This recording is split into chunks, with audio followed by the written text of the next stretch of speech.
Ik het nou gezien is aan.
Wave Beats music.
Good morning, everyone.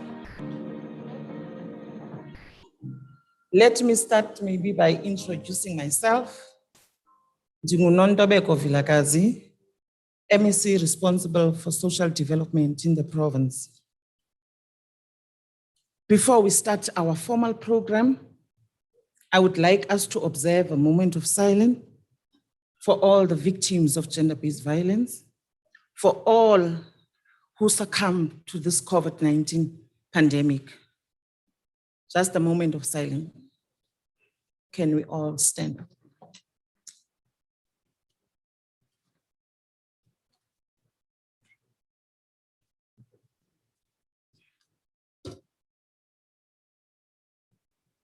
I thank you.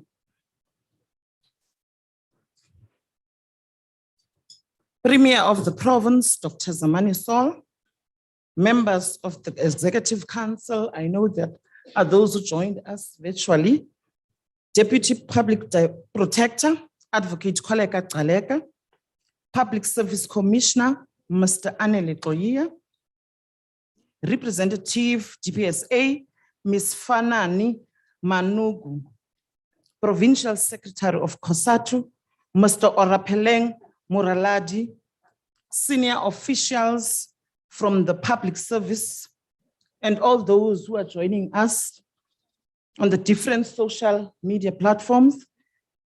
I know the districts are also on those virtual platforms, Pixley Kaseme region, the Namakwa district, ZFM, and the JTG, and Francis Bart, I know, for being part of the participants. They are here, right with us. Let me take this opportunity again to greet you all.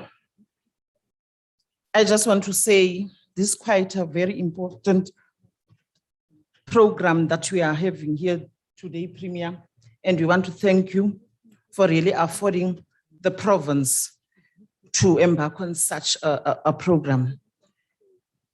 Without wasting any time, Premier, I want us to continue with our program.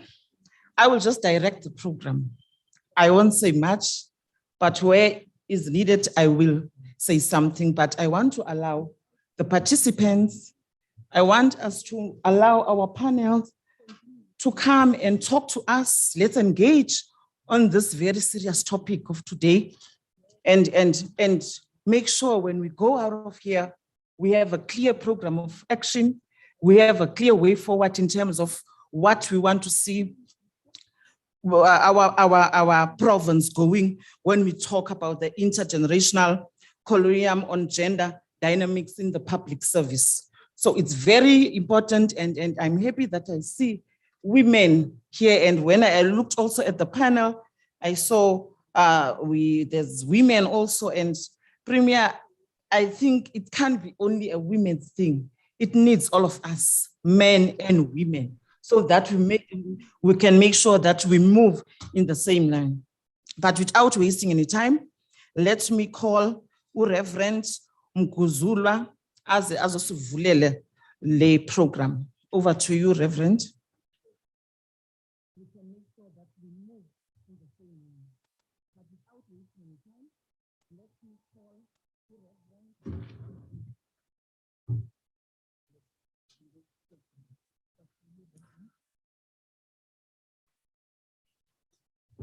Let me also take this opportunity to greet you all in the wonderful name of our Lord Jesus.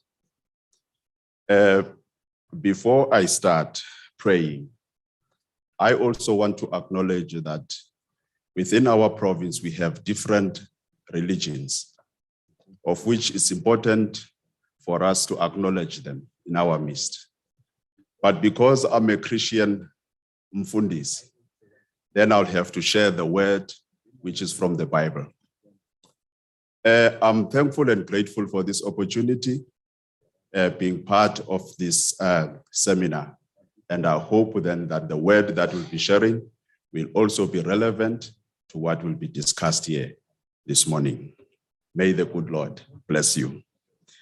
The word that I would want to share with you is from the book of Genesis chapter 1, we read from verse 26. It reads as follows. Then God said, let us make human beings in our image, to be like us. They will reign over the fish in the sea, the birds in the sky, the livestock, all the wild animals on the earth, and the small animals that scurry along the ground. This is a New Living Translation. You'll find some translation will say man, let us make man. But it clearly says that let us make what? Human beings. So that one doesn't feel that female are not there. Females are also part and parcel of the creation. Now it says in verse 27, so God created human beings in his own image. In the image of God, he created them. Male and female, he created them. Verse 28, then God blessed them and said, be fruitful and multiply, fill the earth and govern it, reign over the fish in the sea, the birds and the sky, and all the animals that scurry along the ground. Then God said, look, I have given you every seed-bearing plant throughout the earth, and all the fruit trees for your food. And I have given every green plant as food for all the wild animals, the birds in the sky, and the small animals that scurry along the ground. Everything that has life, and that is what happened. Then God looked over all he had made, and he saw that it was very good. That ends our scripture reading. If I may reflect shortly from these words, you'll see what God's intentions for human beings. God says we must rule over every living thing on earth. Another version says we must be masters of everything around the earth. It doesn't say we should be masters of each and every one of us. That is now human beings. But we should be masters of every living thing around earth. In other words, he expected us to be equal. But because of the fall, then we see a change. Now we see men ruling over other women, let me put it that way, ruling over women, and of which God's intention was that we should be what? Equal. Now he says again in verse 29, verse 28, then God blessed them and said, be fruitful and multiply. Be fruitful and multiply. He expected us to be fruitful and multiply. I understand here in Northern Cape, this is one of the biggest provinces we have in the country. But as big as it is, there is less population. It means we are not obedient to what God has been telling us. You know, I've seen this advert of the Cremora. In the olden days, it used to be men who would ask, where is the Cremora? And the deer would say, not in the fridge, but it's on top.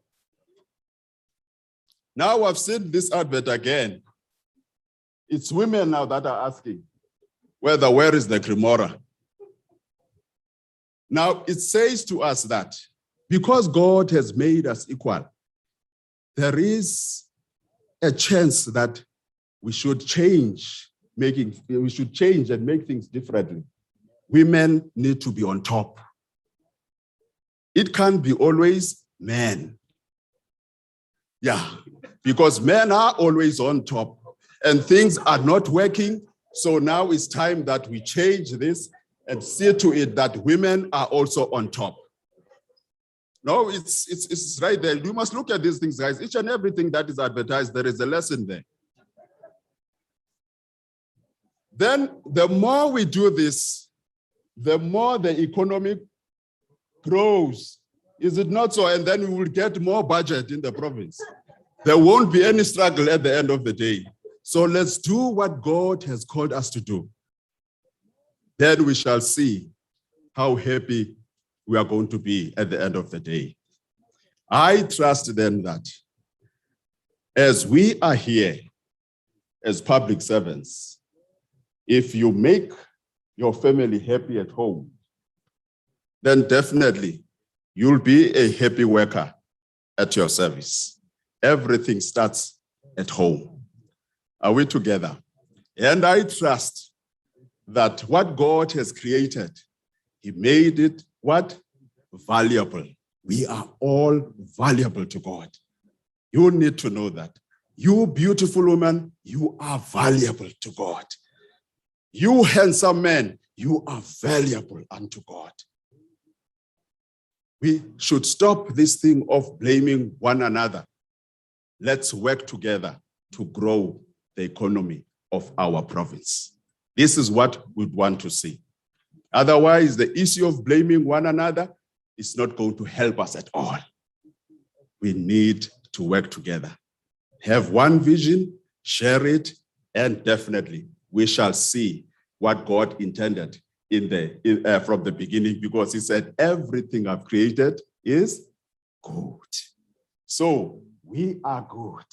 We are beautiful. And we trust upon Him that He'll help us to make sure that our economy grows and things works well for us. Let us pray. Father, we thank You for who You are. You are wonderful and precious. There's no other God that we can call upon except You. Lord, we trust upon You that as we will be busy with this seminar, that You will help us with good ideas. You will help us to make sure that we grow our economy, create jobs, and also respecting each other. Father God, we know there's nothing that can work if ever there's no respect amongst each other. We trust upon You, Father God, that we work together from now on and make things well for our province. There's still a lot to be done, but we trust upon You as we know that You are in our midst. You will help us to build this nation, to build this province, and everyone at the end of the day will feel good. We honor You. We give You praise. In Jesus' name we pray. Amen.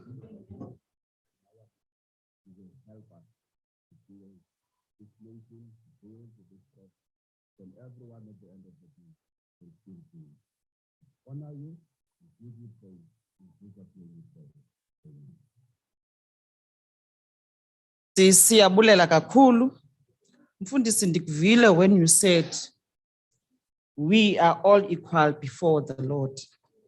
But unfortunately, as women of this province, as women, we bear the most brunt and inequality, poverty and unemployment. But I'm not there, I'm just directing the program. Let's continue with our program. Now we're gonna call upon, I think I was told there's a CD that will lead us with the 2 national anthems. Can I give over to you? Can we all stand up and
Thank you.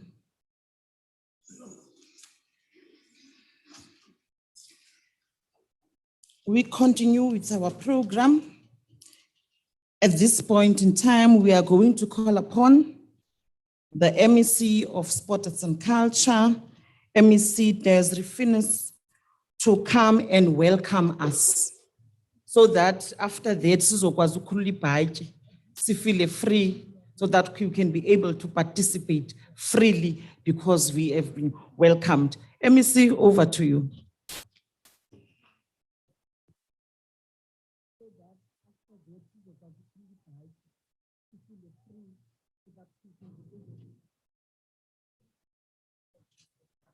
Thank you, Program Director.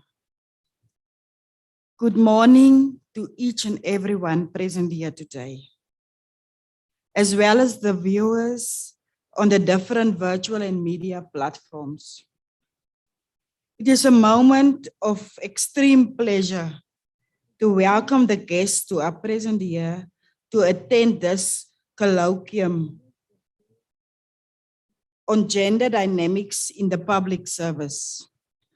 On behalf of the provincial government, I offer my regards to the Premier of the Northern Cape, Dr. Zamani Soul, all other members of the Executive Council in the Northern Cape. Welcome to Reverend, and thanks for the opening scripture, Reverend. A warm welcome to the keynote speaker, Advocate Koleka Kaleka. Thank you so much, Advocate, for accepting the invitation to this event. A special welcome to the panelists, as well as the resource people, and all the participants that are taking part of this event, as well as all the special guests that are present today. Welcome to all the participants on the virtual and media platforms. All of you must feel free to participate so that we can get the opinions, because all the opinions matter to the Northern Cape government. I hope that this colloquium enlightens us and will provide us with approaches to deal with this as a collective from now on. Thank you, everyone. And a special welcome to the program director. I thank you.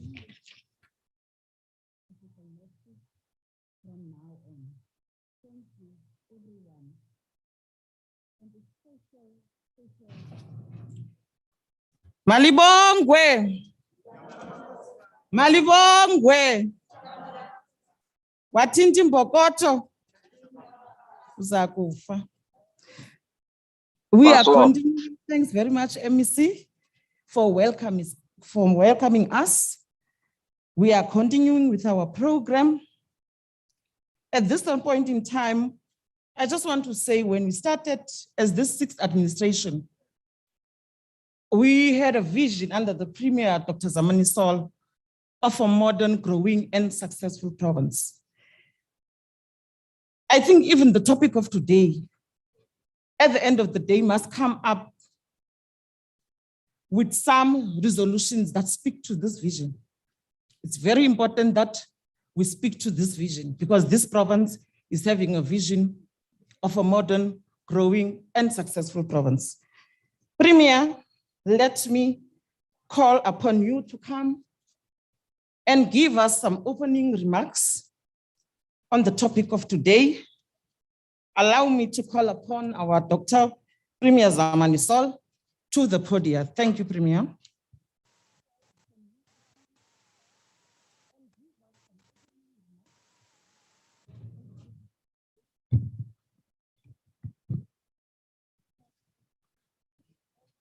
Good morning, everyone.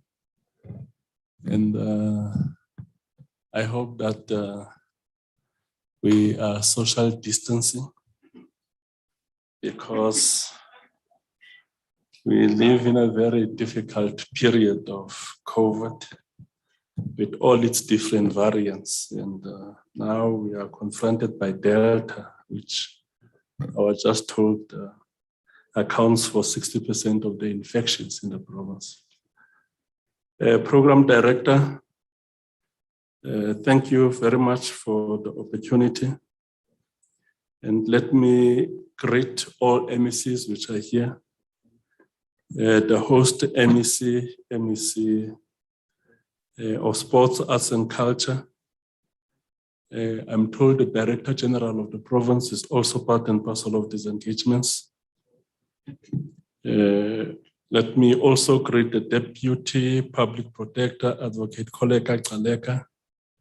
Also thank her for making time to come and give the keynote address to this very important event. Let me greet our Public Service Commissioner, Mr. Anele Koia. And we also have amongst us the Provincial Secretary of COSATU, Comrade Moraladi. And I also want to extend special thanks to the Provincial Secretary.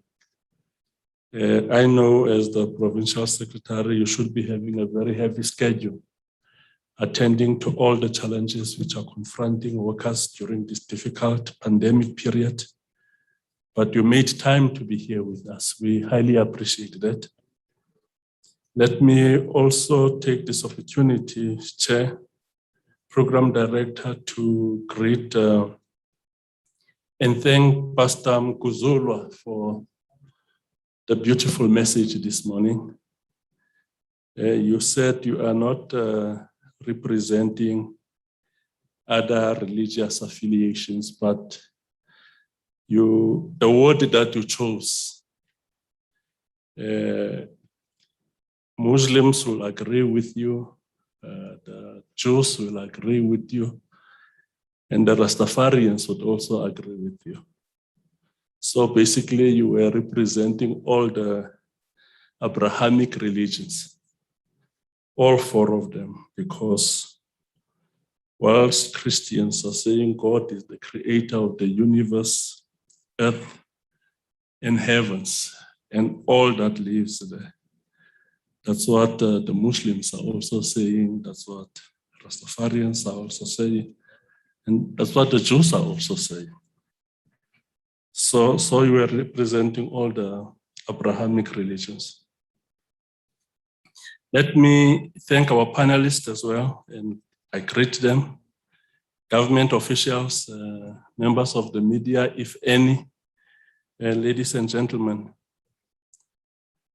Let me greet you this morning. The sixth administration expressed a vision to build a modern, growing, and successful province. We will not succeed in our efforts to achieve this vision if more than 50% of our population is subjected to oppressive gender dynamics in the workplace, whether in the public or private sector. I'm certain we all know that females constitute more than 50% of the population of the Northern Cape. Even in the country, it's a similar trend. In the province, about 52.7% of the population is females. And I'm using the word females deliberately, as opposed to women. The empowerment of women in South Africa is about changing the unequal power relations between women and men in all aspects of society. These unequal power relations and dynamics, they manifest themselves in every aspect of life, such as workplace, also in sports. You had the national team of football fighting to get equal pay with Bafana Bafana, the women's national teams. They want equal pay as Bafana Bafana because they don't even get a quarter of Bafana are getting. And in actual fact, that team is the pride of the country. They are better performers compared to Bafana Bafana. So gender dynamics also find manifestation in sport. These gender dynamics, they find manifestation in religion. I know up until today, there are churches that don't allow women to be pastors.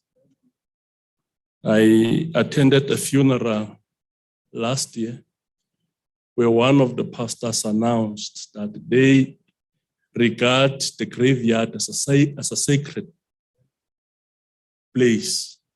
So he's making an announcement. So all women who are having their menstrual cycle, you are not allowed to get into the graveyard. He's a pastor from a church. So there's a great deal of prejudices which women suffer, which are coming from our churches as well. There are certain churches where, and cultures where women are not even supposed to get into the graveyard. They are not supposed to sing in the church. And then these gender dynamics also find manifestation in our households. And if you want to see the crude expression of these gender dynamics, you go into households between the man and the woman, including the children, and how they find expression in child rearing, how we bring up our children. They also find expression in fashion which is related with color, pink for girls, blue for boys. Pink, which represents submissiveness, and blue, which represents courage, outgoing, and bravado. It's for men, it's for boys. And in outrightly insensitive jokes that we make about women. I was watching one comedy and everybody was laughing, and this woman from the audience raised her hand and said, but what you are saying now as a comedian is gender insensitive. It seeks to perpetuate some patriarchal prejudices. And we are sitting here as women, we laugh about it. So you find gender dynamics in all aspects of life, but workplace is but just one of them. This intergenerational dialogue is a critical platform to grant a voice and sufficient space to our female public servants to engage about gender dynamics in their workplaces. We are not focusing on the public sector because we think that gender dynamics in the public sector represent themselves differently, but we also don't want to assume that they don't. This engagement should not be for its own sake, but to create revolutionary consciousness around patriarchy, which defines gender dynamics in the public sector. This revolutionary consciousness must also create an awareness amongst female public servants that as women, they must also empower and affirm each other and not be perpetrators of patriarchal oppression. Because one of the challenges that we are confronted with is not only men oppressing women through this framework of gender relations created by patriarchy. It's about women oppressing other women. It's about women oppressing other women. I've experienced instances where a woman who's in power, it terrorizes other women worse than what a man would have done. As soon as they get into positions of power, they don't want to see other women rising. They terrorize them. So this builds into this argument that women are both the victims and perpetrators of their own oppression. You get out of your household, the man is throwing patriarchal attitudes towards you, treat you as a subordinate. You get into your workplace where you're in a position of power. You throw that patriarchal attitude downwards and oppress other women. So these engagements wants to assist us there to create that revolutionary consciousness that if I'm a woman and I'm in a privileged position, let me use this to get more other women and empower more other women. Over the past 27 years, government has ensured that we have a fair representation of gender, not only in the workplace, but both in public and private sector. However, it is important to know that representation in numbers does not in itself means qualitative change or leap forward to empower women. As there are harrowing stories of how female public servants who are in these positions of power are being treated with disregard in their positions. This is because the patriarchal power relations are directly transmitted from our outside work environment into the workplace. And this results in womanization of our female colleagues in the workplace, where as men, we extend the patriarchal prejudice that we exercise over our daughters and partners to our female colleagues. And basically, this is some of the experiences which female public servants have, where they get womanized in the workplace. The attitudes I have towards my wife, towards my children, and particularly my daughter at home, I bring those attitudes to the workplace and treat them within that framework, even if it's my boss. You'll hear somebody, a man who's an administrative clerk, who will tell you that a DDG in the department who's a woman is emotional. No, she's emotional because she's a woman.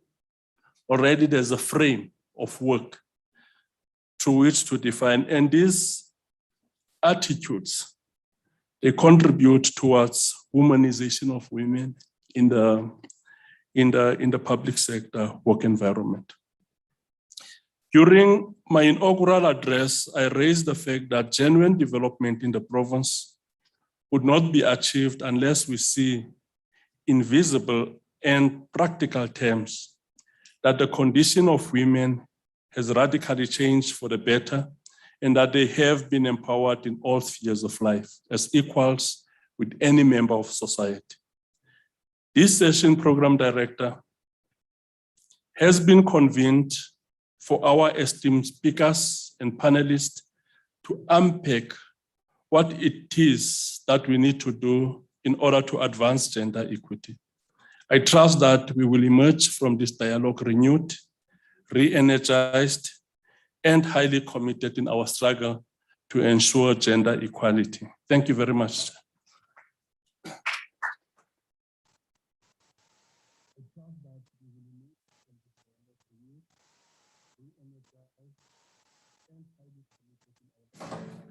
Thank you very much, Dr. Premier Dr. Zamani Sol, for those opening remarks.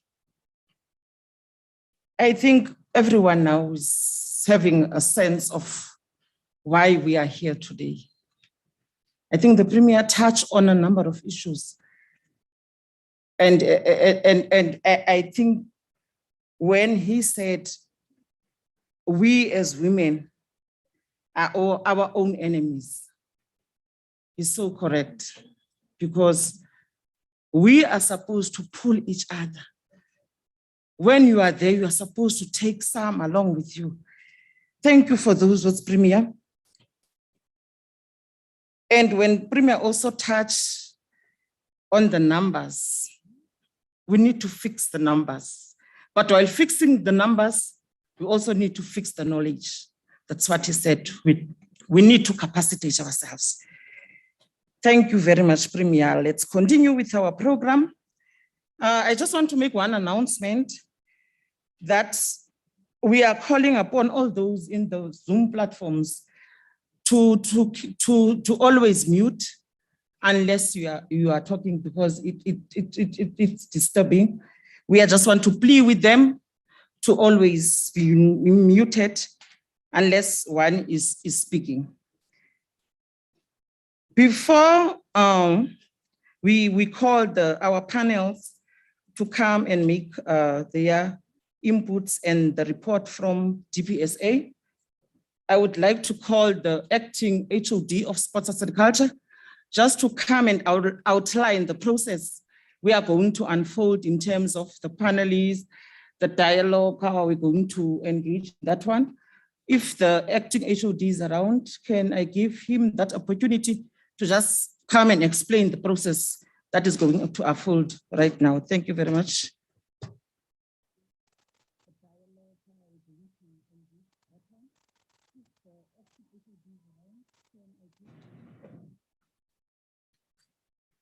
Thank you, Program Director.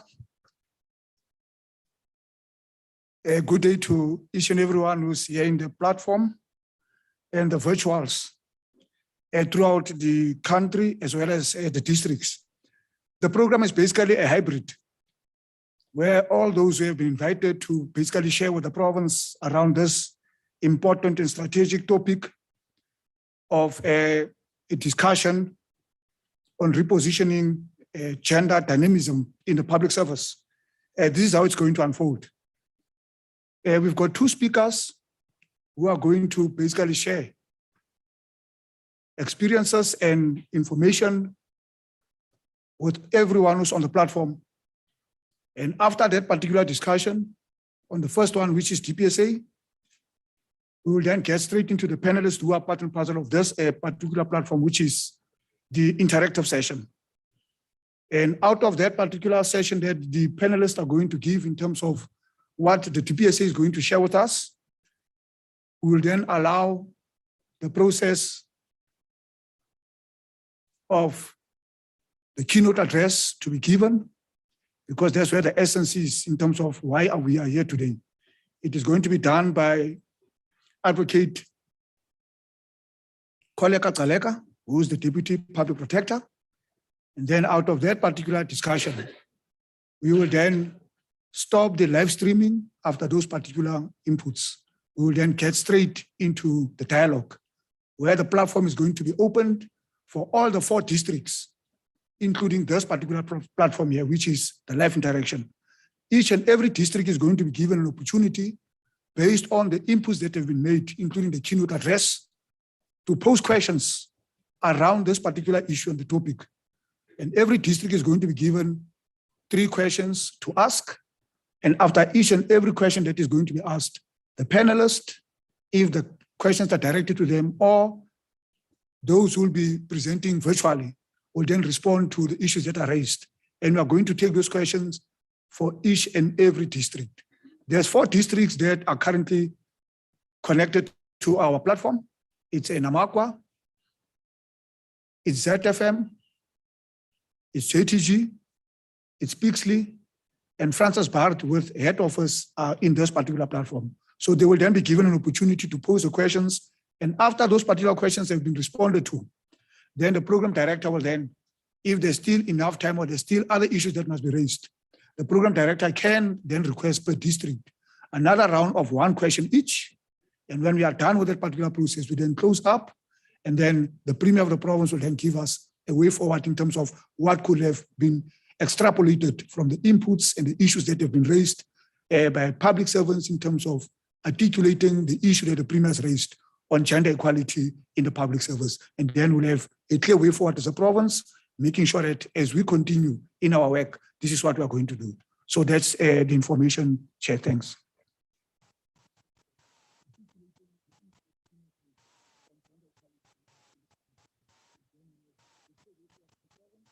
Thank you very much, Acting HOD of Sport Arts and Culture.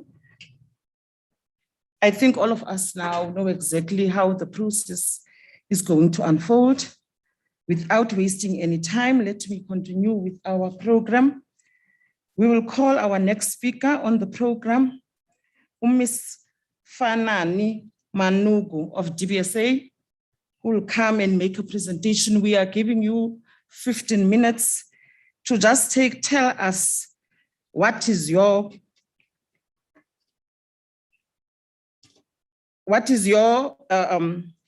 take in terms of the topic of the intergenerational column on gender dynamism in the public service. I think if all of us can just listen and make sure that whatever you want to note, write it down. We will have an engagement in the form of a dialogue, because I think it's important that everyone who has joined us here today, when you go out of here, at least you are refreshed. You know exactly what is your role and responsibility when you get into the office tomorrow. Without wasting any time, let me give over. She's joining us virtually. Mandiknike mama ukuthi usithele qabaqaba ngokolwazi kwakho. Enkosi kakhulu. Thank you, Program Director. Let me acknowledge the presence of the Premier. It's quite, the kind of leadership that we appreciate as women when you lead like that. Let me also acknowledge all executive members that are in the platform that are attending. Good morning, colleagues, ladies and gentlemen. My presentation is going to be based on the implementation of transformation policies in the public service, and it's going to be specifically focusing on the performance of the Northern Cape in particular. I would have loved to show the comparison of how you are doing in terms of other. Alibongwe. Siyaxolisa ma, siyacela nje, we could pick up that you are also listening on your side live streaming. So we will ask you just to turn it off so that we can be able to also to hear you from this side, because as far as things are, we can't hear a thing from your side. Thank you very much.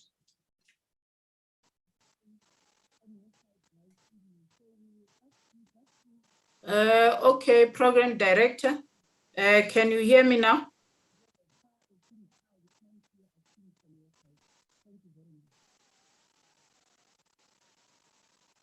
Can I check if you can hear me, because I can.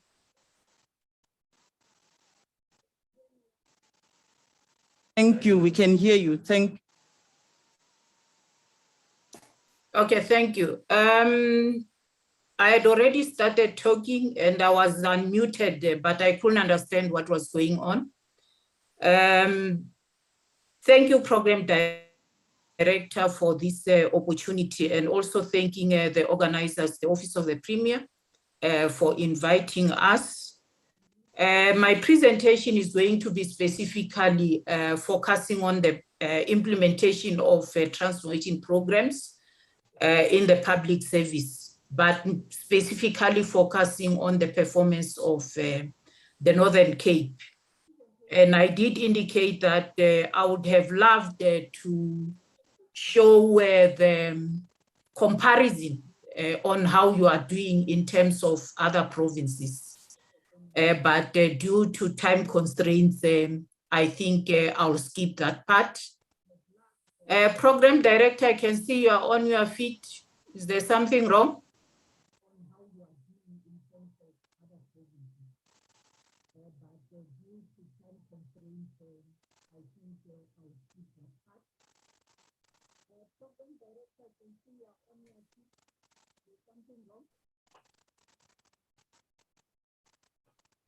Okay, thanks. Maybe let me start with the presentation, which covers the mandate of the DPSA, which I'm not going to go deeply into that. Then we'll look at the tools that were developed by the DPSA to deal with the diverse workforce and facilitate the transformation agenda. Then I'll share with you the reporting requirements that we expect on an annual basis. Then I'll show you the compliance in terms of the submission of plans and reports on these reporting requirements. Then I'll also, as the last part, go to the compliance with the employment equity, specifically in the province. Colleagues, I'm just going to talk about one principle in terms of the provisions of Chapter 10. Manuku, can you hear me? Yes, I can hear you very clearly. Can you hear me, Ms. Fanani?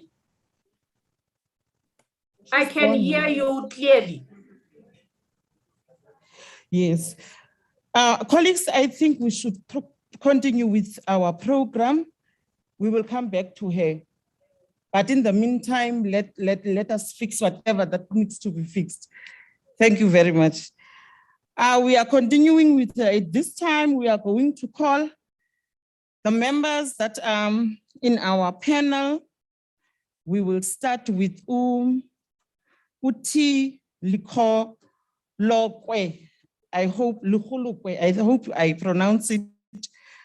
Uti Likolokwe. Utebuko identifies as a queer body, a gender non-conformist, human rights activist, and prides himself in being a religious leader.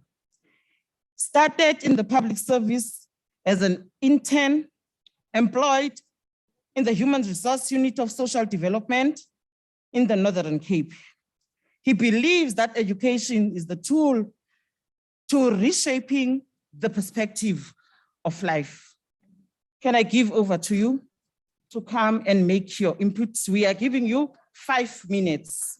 Thank you.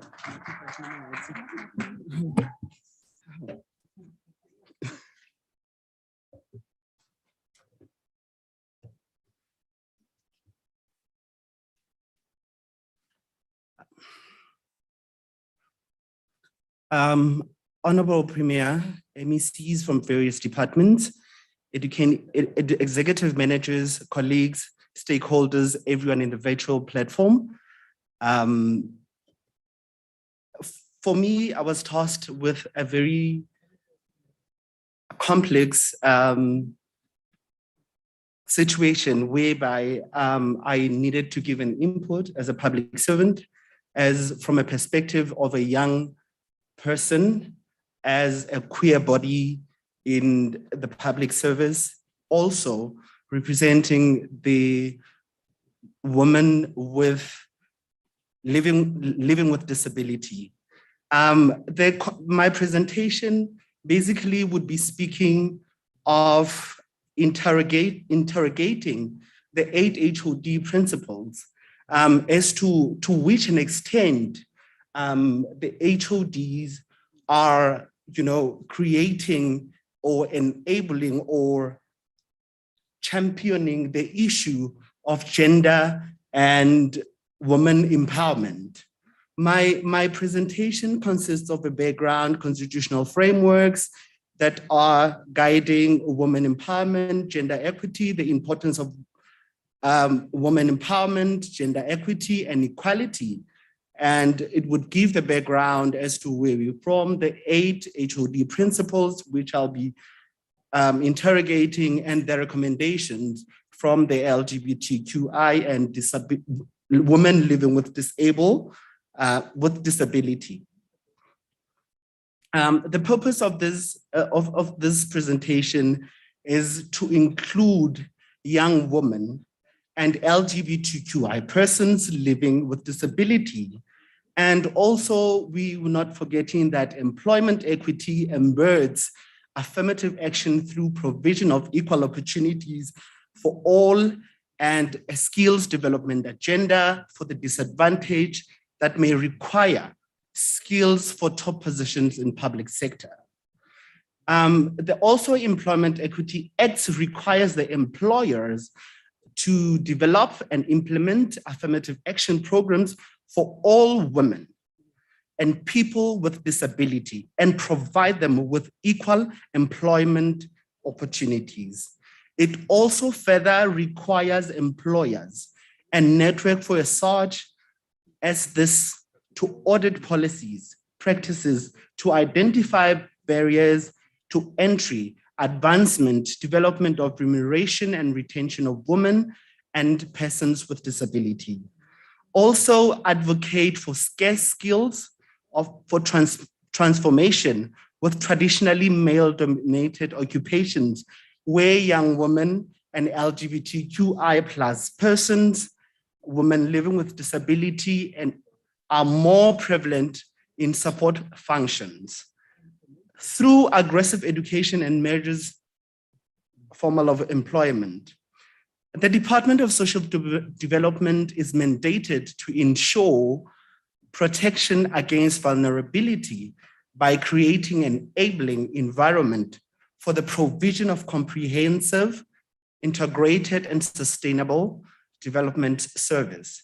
How? By strengthening coordination, integrating planning and monitoring, and evaluation of services and promotional of social cohesion. The biggest barrier, which is social cohesion, is the remaining inequality in society and workplaces, which needs to be attended to. Young women, LGBTQI persons, women living with disability, and diverse genders needs to be catered in creating a transformed, inclusive public service that is free of discrimination, inequalities, and barriers to self-reliance. Mainstreaming gender refers to the necessity to create and sustain gender-aware and sensitive social and organizational structures that will direct mainstreaming. The Constitution of South Africa and international frameworks. The Constitution, section 2.9.3, it speaks of banning of the basis of race, gender, sex, sexual orientation, age, and disability. ILO converts concerning equal remuneration for men and women workers for equal value. Article 2 of it requires member states to promote and ensure application of all workers of the principle of equal remuneration for men and women workers for the equal value by means of national laws, recognized machinery for wage determination and collective agreements. ILO further Convention number 100 ratified 1997 concerning discrimination in respect of employment of occupation, including access to vocational training and employment, requires members of state to pursue national policy to promote equality of opportunity by treating and respecting of policy, respect of employment occupation with a view to eliminate discrimination. National legislative framework also continues, it speaks of domestication of implementation of constitutional ILO converts have to see in the development of the following key labor legislative, which is Affirmative Action Policy 1996, Employment Equity Act 1998, Labor Relations Act 1995, Basic Conditions of Employment 1997, Skills Development Act of 1998, PEDUPA 2000, the year 2000, and the BBE Act of 2003. Women empowerment refers to building critical skills and self-confidence among women in order to enable them to take control of their lives. Women empowerment is essential for transformation because it addresses the structural underlying of subordination and discrimination of women in their homes, in their workplace, and in religious and cultural institutions, as the Premier said. By its nature, women empowerment, whether by reading into it or by interpretation as a concept of gender mainstreaming, it clearly is encompassing of both genders' needs. Gender equity is the fair and just distribution of opportunities and resources between women and men in line with Employment Equity, number 55 of 1998.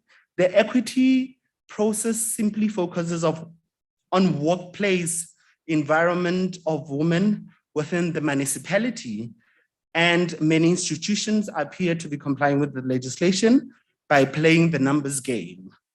However, in comparison to gender equality, refers to the existence of equal conditions for both genders in realizing their full rights and potential, whereby they're able to contribute equally to political, economic, social, and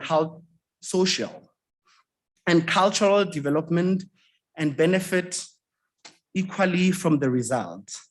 Now I'm going to speak to the 8 HOD principles.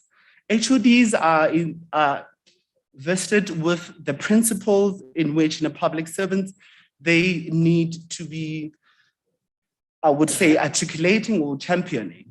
In which one of them would be transformation for non-sexism. It raises promoting and protecting human dignity and human rights of women, including the rights of women with disability.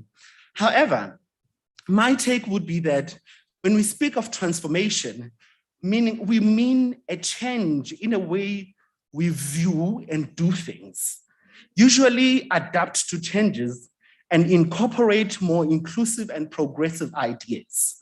And non-sexism to me would refer to when decisions, policies, policy environment, processes, and values promote equality and is not based on societal perception of masculinity or femininity. Promoting and protecting human dignity and women rights of young women, including the rights of women and disabilities. I would like the House to take a quick reflection and ask themselves, what is their understanding of a woman? Is it a woman who all look, live, and love the same?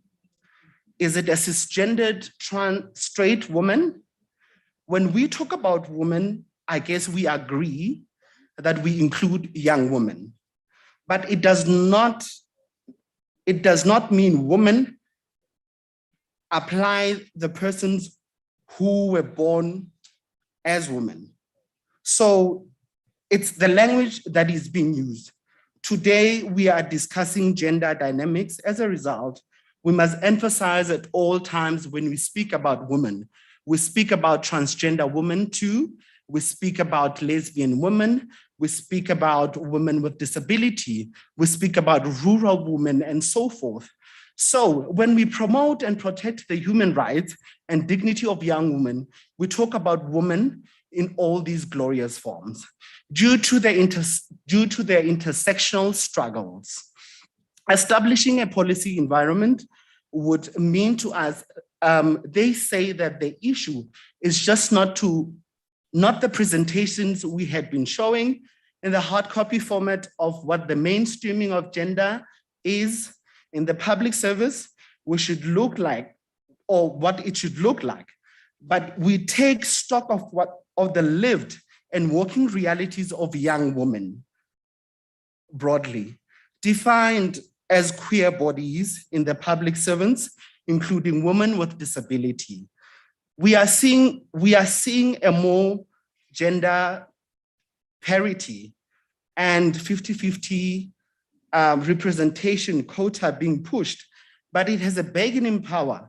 The position of authority extracting of women voices and ideas, aspiration found in expression, in the quality of decision-making.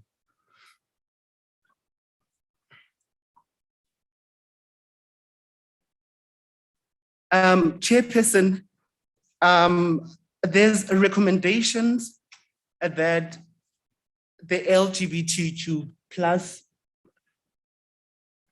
are recommending for the HODs and also the public service and also to the colleagues.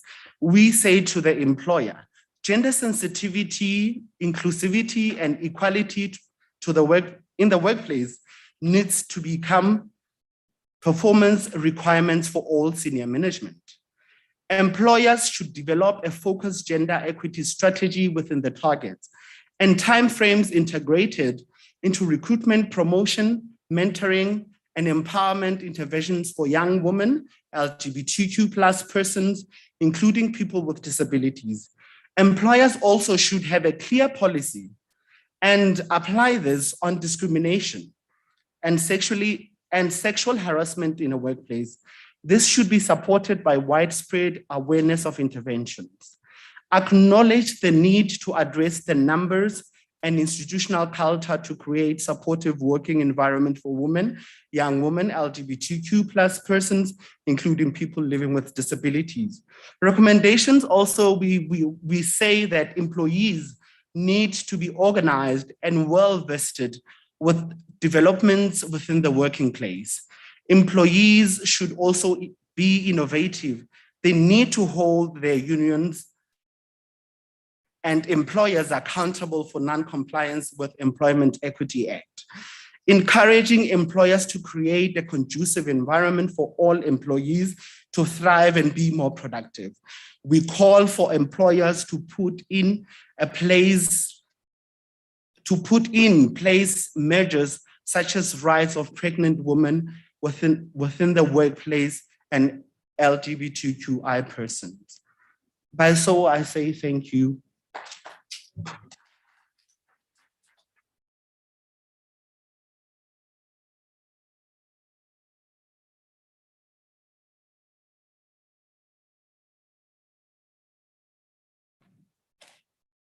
Thank you very much.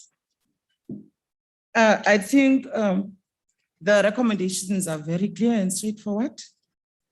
But I think that this should not only happen here at a provincial level. We need to cascade down such engagements to a local level, because where these things are happening mostly. And we need Premier maybe also to get our municipalities on board so that they can also embark in such engagements. Let's continue with our program. Now I'm going to call upon Ms. Lifinia Bosvark to come and tell us of her experience and goals-oriented public service with more than 20 years in the finance environment, joined the Northern Provincial Government as a Chief Financial Officer at the Office of the Premier in 2002. She's also currently appointed as an acting HOD of the Department, Provincial Treasury. Over to you with that kind of experience. Come and tell us. Ms. Bisforka, thank you very much.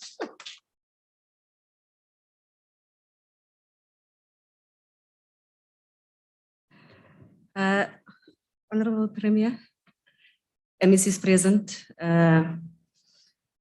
my colleagues from different departments and different fraternities, the Public Service Commissioner, as well as our special guests, all protocols observed. You know, as I was looking at the program, the Premier was speaking about patriarchy and certain things that are affecting women. The first thing that came to my mind is that ever since I joined the provincial government, it's either I was addressed as a Mr. for some reason. I don't know whether the Bosvark surname is it associated with being a man, or my surname was changed as it is currently changed on the program. Instead of Bosvark, I am Bosman. So it means that from time to time you have to assert yourself and to remind people that this is not a man's world. This is actually a world for everybody to be equal within it. I have basically been requested to speak about my experiences, especially falling within the age group or the age cohort of 35 to 49. I must also just first start off by saying that when I joined provincial government, I joined as a young person in management. This basically just shows you that government has been determined to ensure that they get us to be at the level where, as women, you know, all the disparities of the past and all the inequalities are dealt with. So I'm actually witness to that, to say that I have seen it and I have seen it happening. And even with the employers where I have been, being from the office of the Premier to provincial treasury, where when we all joined treasury, we were very young people. Treasury is actually being led by a team of very young, dynamic young people. We started off being youthful. Now we have even gone, we are no longer youth, but we are still holding the fort because it just shows you how determined we were as well to contribute to this vision that the Premier also has of growing a modern and growing province. Firstly, I would like to say that number one, when you look at the provincial picture, you'd actually see that most of the employees that are employed by the public service in the Northern Cape, they are actually female employees. We are sitting at about 65% of the total population of the employed officials as women. So it means that there has been some strides that have been made by the province. And then for the age group or the young people, 6,000 of them, of the total population of about 24,000, it's actually young people. So young people makes up 25% of the total employment population of the province. Then they are actually then followed by the 36 to 49, which are now the bulk of the employees of about 40%. And the reason why I actually started off by saying that, you know, when we joined, we were young people. You can actually see that now the profile of the employees of the province, most of us are sitting in the 36 to 49 age group. Then it means that I think from a leadership perspective, it means that we need to start now working on the succession planning to say that are we bringing on board young people that can actually take over from us? Because if we have to have a massive exodus, the government of the Northern Cape is going to collapse because the 18 or the 36 to 49, they are actually making the bulk of the employees. And areas in which we are not necessarily doing well as a province is that it's in the areas of persons living with disabilities.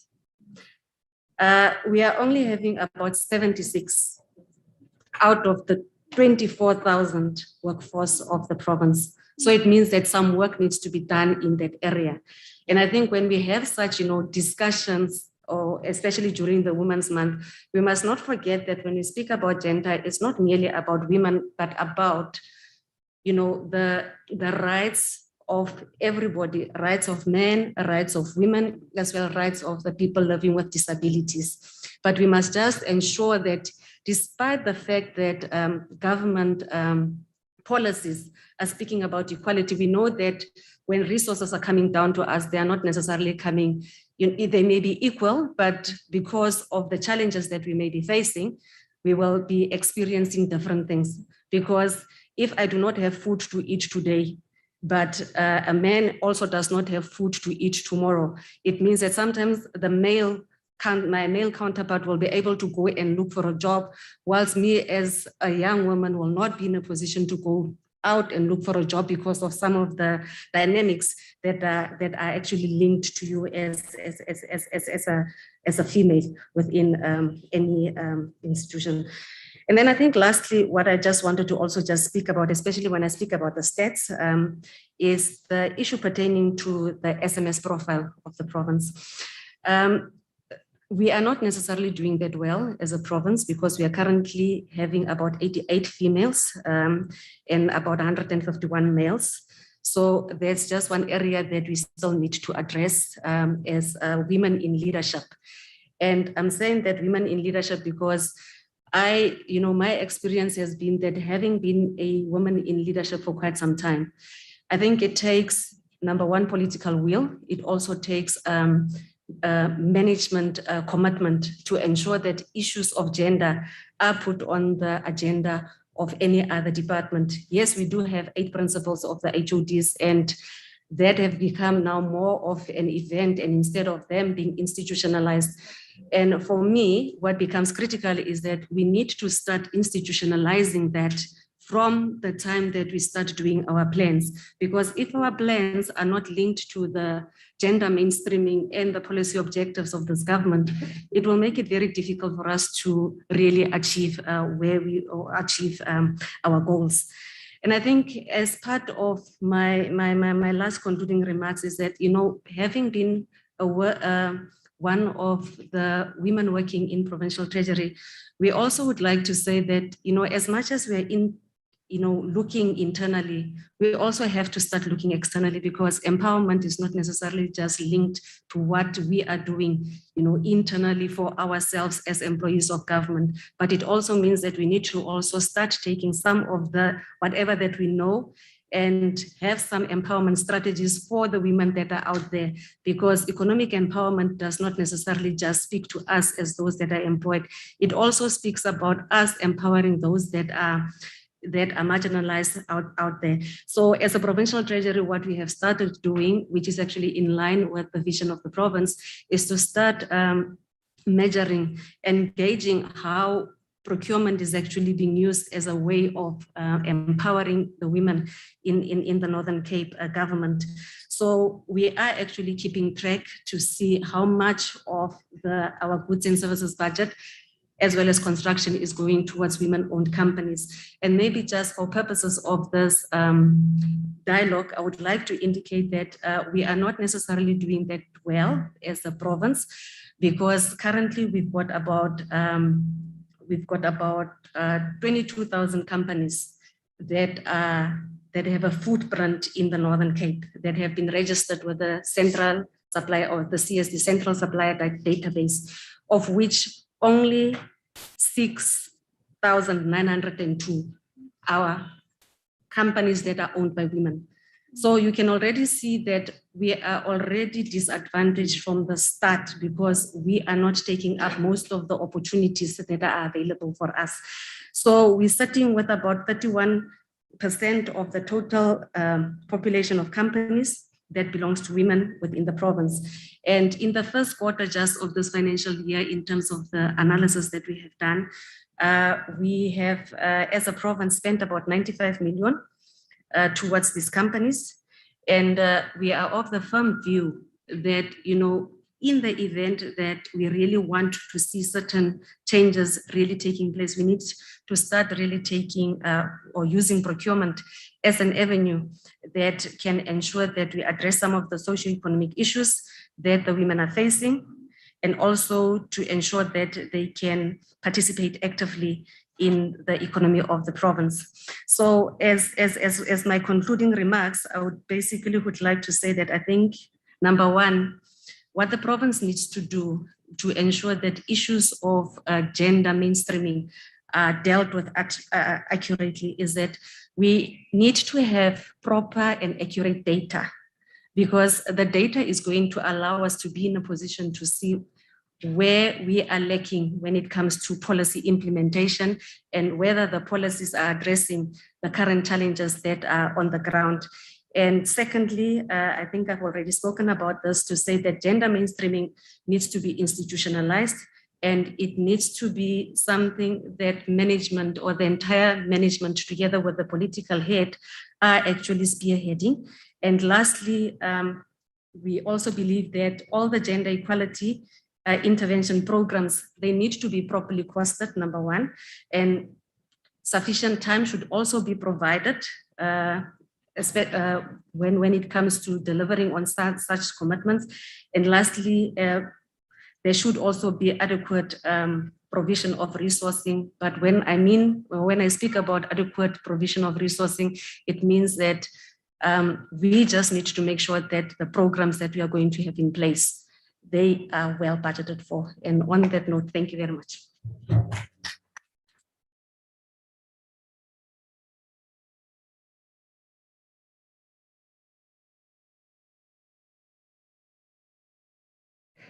I think you would agree with me that she touched on a number of issues.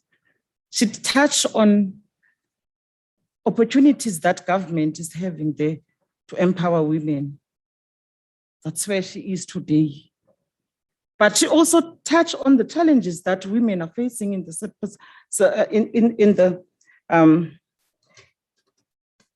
the public service, and she elaborated on them, and I think we have made some notes so that we can be able to ask some clarity questions if needed. But the fact that she did not only concentrate on the achievements that are there, opportunities, but also she said a mouthful on the challenges that women are still facing, especially when she thought about the women in businesses. So it's quite a challenge. Those are the opportunities that are there. Let's make use of them. But we will talk about it when we go to dialogues. But thank you very much for that kind of experiences and that input. Colleagues, let's continue with our program. Now we're going to call upon Ms. Claudia Wood from Education. Let me just give you a little background of her.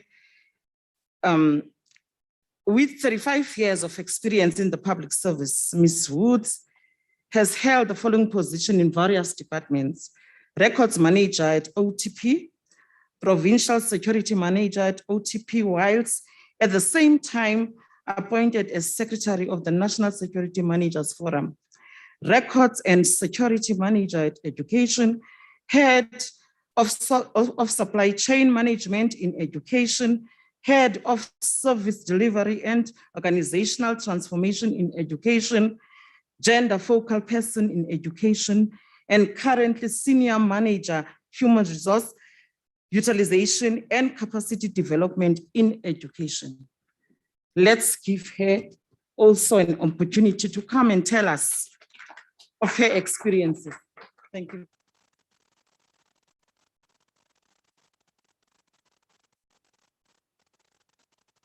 Thank you, Program Director, Honorable Premier, members of the Executive Council, Public Service Commissioner, Reverend Program Director, all protocol observed.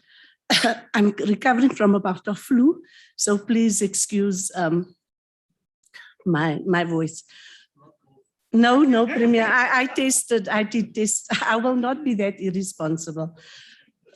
Ladies and gentlemen, I'm going to take a different take on the two previous presentations because I want to speak about my personal experience. I want to link on to the Premier's opening remarks of patriarchy and of women being oppressed by women. And I want to zoom into the part of my profile that speaks to Head of Supply Chain Management in the Northern Cape Department of Education. My journey of YAL started there. Please allow me to be frank and honest so that we can get a proper reflection of what is happening in the public service and how we can rectify all these demons that we deal with. So, ladies and gentlemen, my journey of YAL started when I was Director of Supply Chain Management in the Northern Cape Department of Education. And during that time, I think I hit the nail in my own coffin when I refused to carry out an illegal instruction. And I think what made matters worse was that I put that in writing to the accounting officer to say that I refuse to do this because there's no prescript that allow us to do it. And we are going to get into trouble. So when I did that, I was called to his office and he took my letter and he tore it up in my face and he stood up in my face and he said, "You must not forget who's the accounting officer. I'm going to deal with you." And then my 10 years of YAL started. So shortly after that, I was removed from the position without consultation. And I was thrown into an office, shame, with my secretary. That had nothing to do with anything. But we shared an office for, I don't know, 2 or 3 years. I had no job description, nothing. And then all of a sudden I was told that now I'm heading up service delivery and organizational transformation. And I tried to carry out that responsibility to the best of how best I could. You see, the one thing that I always told myself in this whole journey is that I'm not going to compromise my integrity. I'm not going to compromise my character, and I'm not going to compromise my work ethic. I don't care what they do to me, but I'm not going to stoop to that level of compromising who I am. So anyway, I performed that duties without receiving an appointment letter and whatever, but made use of the resources, Premier, and the time to further my studies. It was there. The opportunity was there, guys. So here's the thing. I studied, and on the day that I graduated at the University of the Free State, when I came back, I got a demotion letter on that day. So the head of department demoted me from director to deputy director on the day that I graduated. And then my fight started. My 10 years of YAL started. I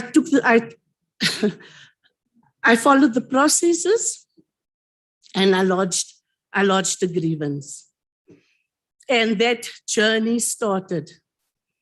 Guys, it cost me thousands and thousands of rand out of my pocket. And you know what the department did? Every time they delayed the processes and they were in a position to use public funds to fight me. I had to use the money out of my pocket, which I never had. I had a child at university. I have a special needs grandchild. I have a sickly husband. So I think what the HOD did, the HOD at that time, let me please rectify it. Premier, I hope I'm protected. I was told to come speak about my journey. And I think we need to be honest so that other women know what we go through. And eventually, I just had no more money. to fight the department because they just kept on using the department's money to fight me. And you know, the strange thing was the HOD had this, for lack of a better word, cabal of men that he was surrounded by. It was so difficult, guys, because you know, the head of legal services is a man. The head of labor relations is a man. So every avenue that you wanted to pursue in the department was headed by men. When I went to my hearing, I felt so intimidated, but I never showed them. It was a boardroom full of men. I was the only woman. Unfortunately, my lawyer was also male. And I'm saying that, but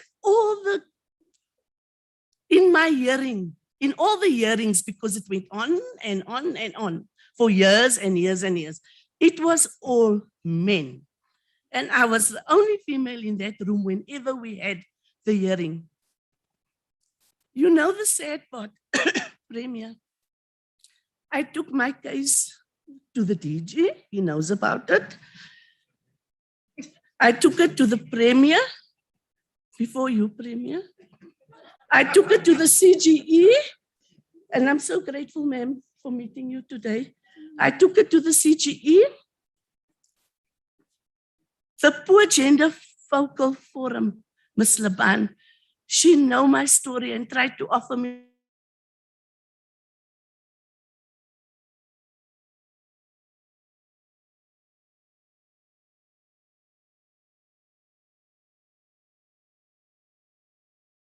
and this forum just became a crying session to the extent that the OTP just stopped having the meetings because there were so many issues. Be that as it may, the saddest part for me is that the women in the department all isolated themselves from me. The senior management women, they were so scared to be linked to me by association because they knew what is going to happen to them. The 2 or 3 women that stood by me, one had resigned, a chief director. The one woman suffered so many health problems up until today. She had 3 or 4 heart attacks because he dealt with her as well. The 2 or 3 men colleagues that stood with me, they were dealt with, and he took us all on one by one. When I went to the CGE, and at that time it was Advocate Pillay, she said to me, Claudie, you know you must try and get the support of the other women. And then we can do something with this. And I will support you and we can go to the Premier. And this is unacceptable. We need, you know, guys, I went to the women. I said to them, colleagues, you must not know what I'm going through. This is the advice I got from the CGE. Claudie, as jy ons beklei nie. Sorry, I'm not you. I'm saying up straight, I'm a coward. Fight your fight, girl. You know those comments. Nobody was prepared to stand with me and take up the fight. The junior officials in the department all surrounded me with love and support. And up until today, I really appreciate it. And that is why I want my story to be their story, so that they know we cannot be silenced. It's wrong to be ostracized when you speak in truth to power. It's wrong. And people cannot force you to do the wrong thing when you don't want to do it. And so the journey continued. You know, I had this thing. I'm just hanging on because some of us are most appointed on terms. Hy loop met 'n term, 5 jaar. Hy 5 jaar gaan kom. I'm still going to be there because my appointment don't say that I'm appointed for 5 years. When that person leaves, I'm going to be there, standing. You see, and that day came. That day came, we had hope and then we don't have hope and then we have hope. But that day came when that official, and I'm saying official because it doesn't matter if you're HOD, you're an official. That day came when that official left the department. And thank you, Premier, we had so much hope. You know, we were so hopeful. Not only me, guys, not only me, you know, I'm telling my story, but I can tell you, I can bring them in here. They're going to tell you the same story. That day came, thank you, Premier. We had hope in the department. You know, the whole environment and the ambience in the department was different. When you walked in there, you could feel it. You could feel it. But I just carried on with my work. I kept in mind integrity, character, work ethic. Because I knew that previous HOD, he was waiting for me to violate the conditions of employment. So I stuck to, I'm at work before 7:30. I make sure I take my lunchtime on time. I don't leave before 4 o'clock. I don't take leave without pay. I don't. So you stick to those things. So there's nothing that they can pin on you. Ne? And then the acting HOD really was through, I think God works in mysterious ways. He was also victimized. You see, then he called me and said, Claudie, die goede is mos nou nie reg nie, man. Those things, because I also went through it. I also went. We cannot leave your situation like this. And then, guys, the department reached a settlement with me. So it's been 10 years. I really want to say it pays to stick to your truth, because good will never prevail over bad. But you know, so many women come to advice, and when I tell them what to do, they are intimidated by the processes. They are intimidated to go do the grievance, to go through that whole process. They are so intimidated by the process. And because we still have the situation in the department, labor relations is men, legal service head is men. So you're faced by these same things all of the time. But my situation's been resolved. I'm very, very grateful. I'll always be grateful for that. And continue to give my best for the public service, because I'm a public servant and very privileged and fortunate to be in the position that I am. So I don't take it for granted. Thank you very much.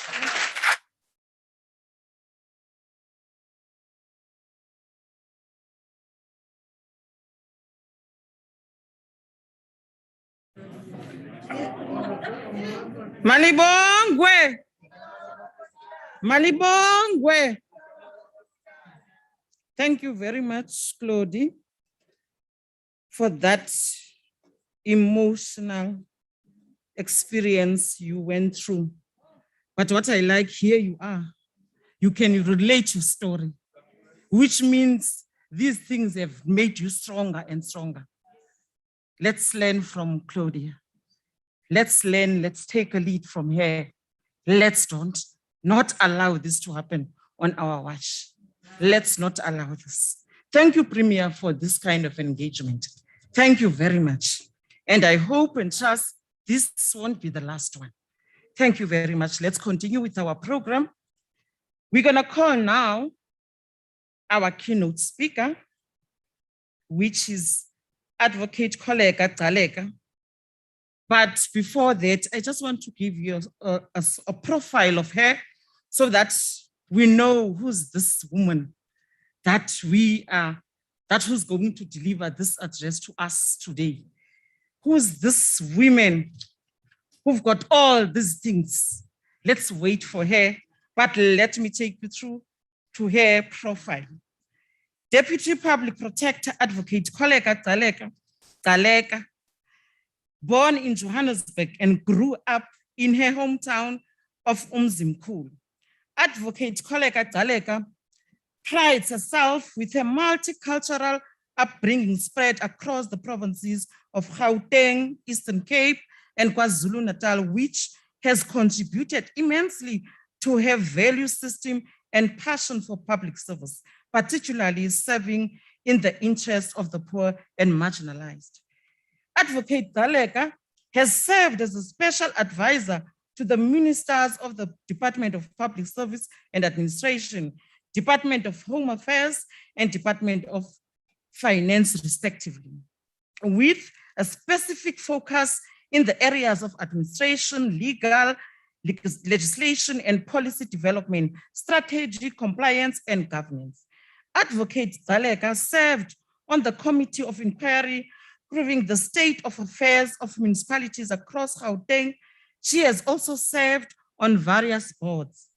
Even before her appointment as the Deputy Public Protector of the Republic of South Africa, Advocate Gcaleka had always proven herself as an astute lawyer and prosecutor, having started her career with the National Prosecuting Authority, which is the NPA, as an aspirant prosecutor in 2004. Her undoubted potential was clear from her continuous development philosophy. She specialized in the area of gender-based violence and human trafficking. Her vision to utilize her legal acumen and enhancing good governance, ethical, sound legal, and strategic advice and practice. An enterprising and astute legal professional from 17 years legal advisory, senior management, and public prosecutions experience combined. She has a strong acumen of providing litigation and legal advisory services to the executive, senior management officials, departments, and organizations. She has a solid strategy formulation, organizational management skills, with a unique ability to work with stakeholders in the design and implementation of legal solutions, as well as the ability to execute through people. Over the years, Advocate Gcaleka has contributed immensely to legislation and policy development, both at the prosecution authority and as an advisor to various government ministers. She has also, in several capacities, contributed to various international work done by the South African government and training across the board. She is the former first Black female national chairperson of the Society of State Advocates. Advocate Gcaleka holds an LLB degree from the University of KwaZulu-Natal and the LLB degree in commercial law from the University of Johannesburg. Allow me to present to you our advocate Deputy Public Protector, Kholeka Gcaleka. Over to you, ma'am. Thank you so much, Program Director. Let me take this opportunity to acknowledge the Premier of the Northern Cape, Dr. Zamani Soul, together with his executive, the entire leadership of the Northern Cape administratively and politically, and all colleagues present here today. I am delighted really to have been able to be asked and honor this event to share my experiences, the practices around the issues really of gender emancipation. On issues of gender emancipation in the public service. This is a very critical dialogue. Madam Program Director, without referring to she in my profile, I'm certain somebody else would have thought it is a profile of a male. Let me properly introduce myself. I have a tendency of even asking my colleagues not to introduce me at events because it sounds so masculine, and that is not who I am. I'm Kholeka. I'm a middle-aged woman, a mother to an 18-year-old son. I am the head of my household. I am in leadership in my work position. I come with all the baggages and all the scars that a young or middle-aged Black woman come with. I have a history where I am one of 2 sisters among 6 siblings, of whom are 4 males. 4 males who assumed the path of being fatherhood towards me in the context of preservation. I come from a family where my father was the household or the house head of the family, where my mother would send me to sit with my father in clan meetings because she could not be a part of those meetings. As a little girl, they didn't know that I was a transmitter of information to ensure that my mother knew what the decisions were and she could confront my father about some of them that were not in the interest of women. I am a woman who was raised by a woman who was a feminist and who vowed to educate her daughters so that one day they are not slaves of men, so that one day they are independent and they are able to stand up for themselves. I am that woman who became the first female as the national chairperson of the Society of State Advocates of South Africa, who volunteered for the position, which had only been held by white males and white female. When a Black male wanted to be a symbol of transformation, I said, I too am available as a Black woman. I am that woman who grew up in democracy. I am that woman who has observed where transformation only applied to Black male. And I vowed that the day I have a voice, the day I have the authority, I will ensure the true embodiment of transformation as envisaged by our Constitution. I am that woman who is part of a leadership of an institution, a Chapter 9 institution, where the public protector is a woman, the deputy public protector, myself, is a woman, the CEO is a woman, the CFO is a woman. The only male in our leadership is the Chief Operations Officer. And I am that proud woman. Now, the question to you, women and males who are here, whom we assume are progressive, how many of you would be proud to release a profile that you lead a department where your leadership is women? That you lead a province where your leadership, both administratively and politically, are women in their majority, as our population statistics show.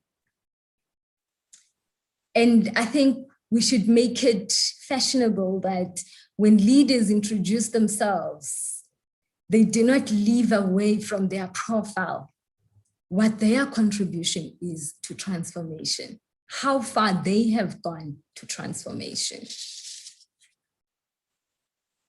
As I go on in my address, I'm just going to ask the technical team that I would like to see the audience. I know we are accustoming to this way of speaking to one another virtually, but I'd really like to see my audience. Yes, you know, it's always good to be able to see the demeanor of the people you are speaking to and see that you are still on track, you know, and even those who would frown upon certain areas which they think are probably not in what they would like. Mr. Premier, I attentively listened when you did your address. And you related about the issue of the funeral you attended, which basically there was a remark demeaning woman. But what I would like to know is whether you continue to stay in that funeral. You continue to listen to that pastor. For me, though, that's the critical thing, is about what becomes our reaction, whether directly or indirectly, confronted with patriarchy. As a female and as a male, especially if we are saying we are standing for the emancipation of women. I want to start off with the conceptualization of leadership. I read several books. I read the Bible. I'm a Christian. And I'm going to start with the Bible. You know,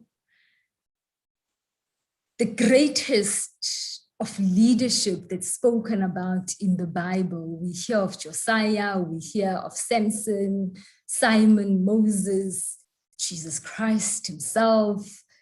All these are males. Who are the women we hear about? We hear about the virtuous woman in Psalms 31. But how is this virtuous woman described? She is the beautiful woman who feeds her husband, who ensures that her husband is well dressed. Which other women do we hear about?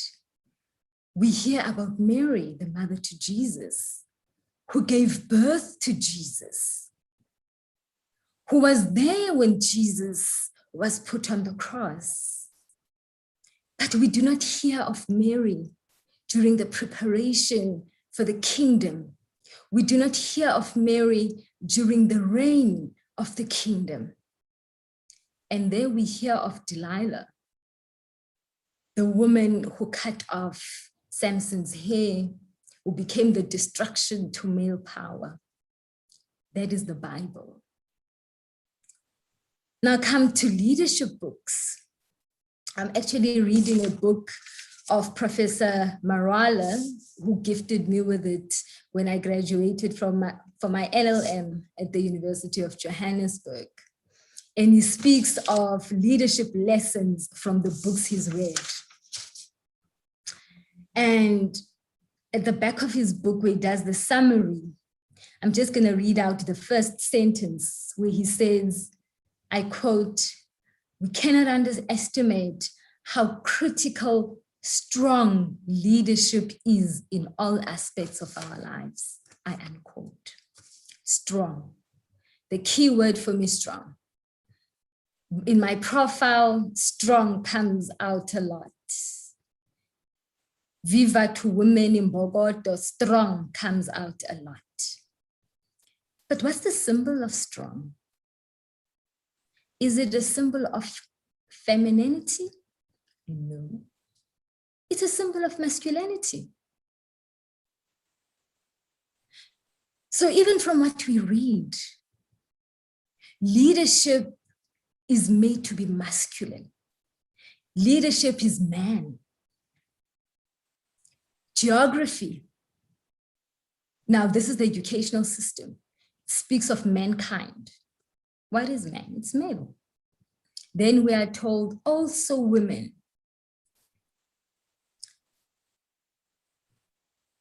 Our legal prescripts, frameworks, governance, definitions of leadership have been written through experiences of men.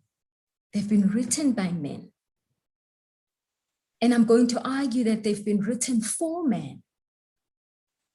That is why we find ourselves 26 years into democracy as a country. We still applaud ourselves in the case of the Northern Cape for 40% representation of women in the political leadership of the province.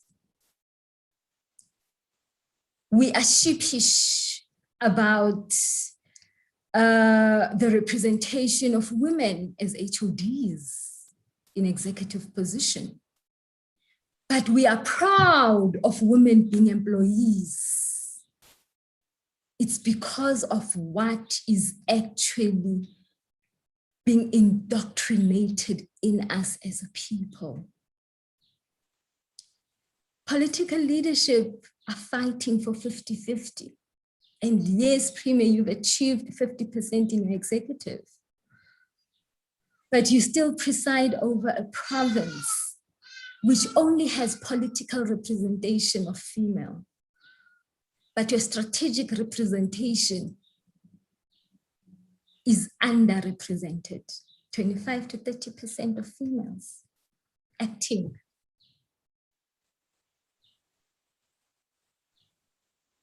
And I've got no doubt that the political leadership is transformative.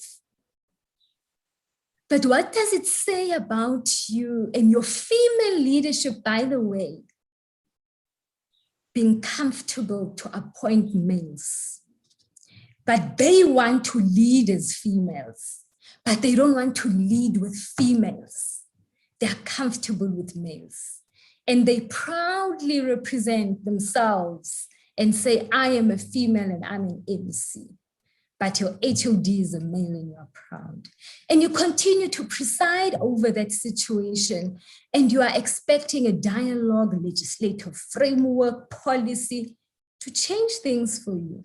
No, you must change them yourselves by refusing to endorse an HOD to a female MEC who is brought before you to approve. Because you've appointed that female MEC, not for show, but for transformation. Let me get into, the framework of how we get to where we are. And I don't blame individuals because it's how we've been socialized. And how do we break patriarchy? It starts with socialization. And Premier spoke about the issue of a pink dress for a woman and a blue shirt, a blue suit for a boy.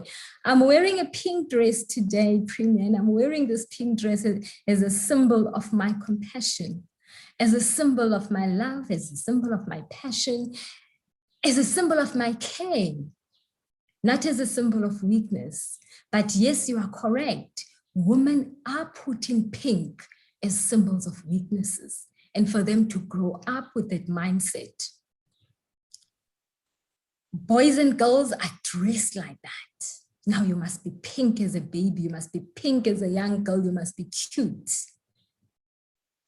But I have read a book here compiled by the Mtsipe Foundation called The Precious Little Black Book, a resource guide for women across South Africa. In this book, they give a guide of when you go for an interview. It says you must be dressed appropriately. You must be presentable. I sit in interview panels and I have that mindset. I'm not going to deny it. If a female were to arrive in a pink dress like the one I'm wearing today, I'm going to pull face. I'm going to be amazed. Even though afterwards, I'm going to pull myself back to myself. Because what do I expect? I expect that blue shirt. I expect that black trousers. And it is that black trouser that I, as a woman, was not socialized with. And what does it mean for me? It means that my upbringing was never meant for leadership. You get into the boardroom is blue and black. There's no pink. But you grew up as pink. It means that boardroom was never meant for you as a little girl.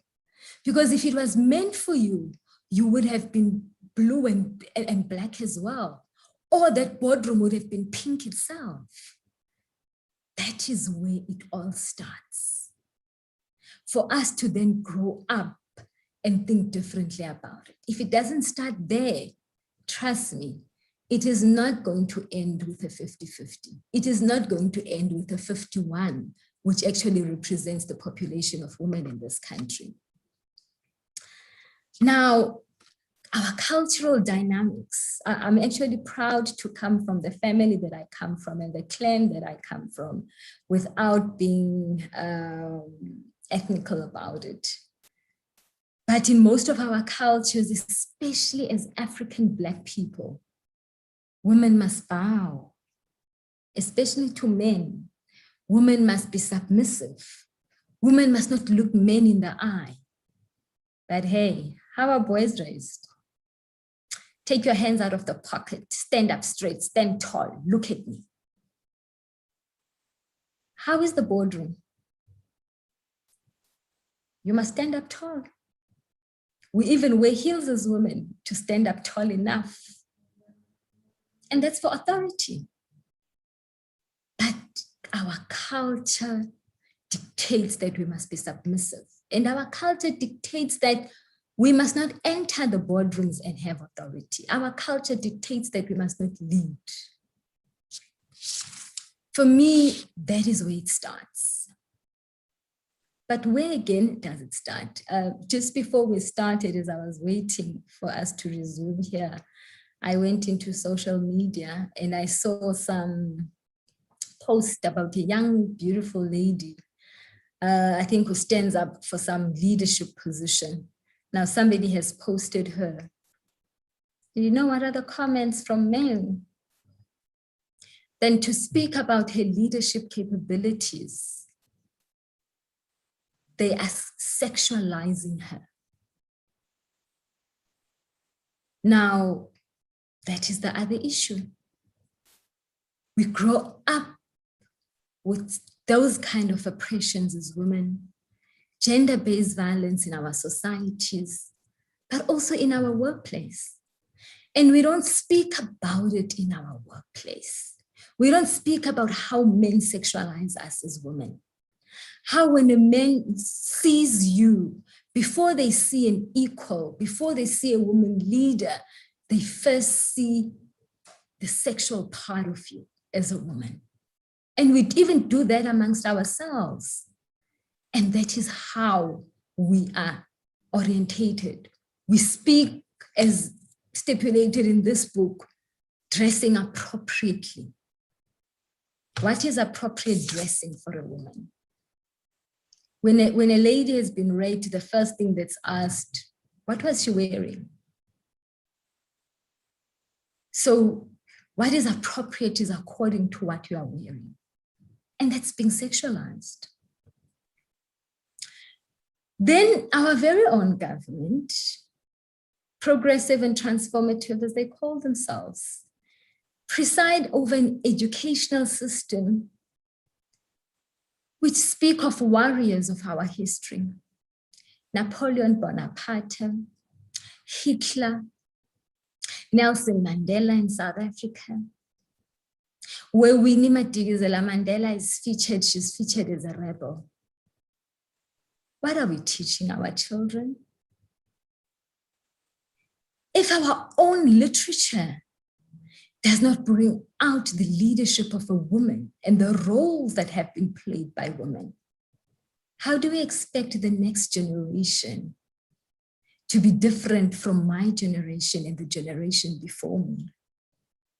We are perpetuating patriarchy, systemically, institutionally. For me, issues of gender are as sensitive and emotional as those of race. It cannot be different. But watch Black males switch their stance when it comes to issues of gender. They don't fight them with the same vigor that they fight issues of race. Because what? The very same legislation, our employment equity, many white papers on transformation released by the Public Service Commission, the Gender Commission, Ministry for Women, which has collapsed. They've all benefited the Black male. Look at the representation of Black male. Look at transformation in our country that we pride ourselves with, that is represented by Black male. And then Black women play patronage. We were the only team that was represented by Black females in the Geneva Convention, South Africa. We are a face, yes. UN women, AU women, South African teams come up strong, transformative. Is that the reality of what we are living back at home? It means we're patronizing the issue around emancipation of women. Even us define leadership as males. I just want to extract a bit from the book of Mrs. Nolita Fagute, where she speaks about the boardroom dance. And these are common things we hear, even when you speak to your male friends and so forth, speaking about leadership. One, it always says, we need gender mainstreaming. And you know, the reason why I decided not to be academic today, I actually thought for me, we've been academic about gender issues for 26 years, for goodness sake. Everybody has read, and everybody, I don't want to come here and sound clever, but I want to come here and put out the reality.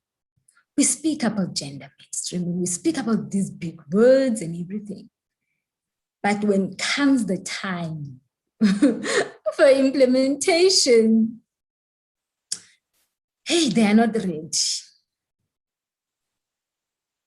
We're in a debate now to have the first female Chief Justice. I've heard a lot saying, it's not the time, they are not ready. Who? The dynamics are complex in the judiciary and in the justice system. Female president, same argument. Who? That's the first question they ask, who? But when it comes to a male president, male chief justice, male HOD, there's no who. We need to prepare women. Were you prepared as males? When you took over the country in 1994, where were you prepared? Where were you leading? Nowhere, but you entered and you led. How women are looked down upon. How women are even forced to raise their voices, deepen their voices so that they sound masculine enough to exert authority. It's difficult for us in these boardrooms. We speak of equality and we speak proudly of equality. I'm going to define equality and I'm going to define what we should be doing. We should not be speaking of 40% procurement to women companies. We should not be speaking to 50% women representation. We should be speaking of more of it. Let me quote from another male philosopher, Aristotle, a Greek philosopher, who when he defined equality, defined it as proportionality, defined it to say 50-50 is not equal. If originally that was not where the step ladder was. So when you are saying Black females must be at 50%, you are not adhering to what is envisaged in our constitution, that we shall all be equal. Equality is proportional in accordance with our representativity. That is what Aristotle says about equality.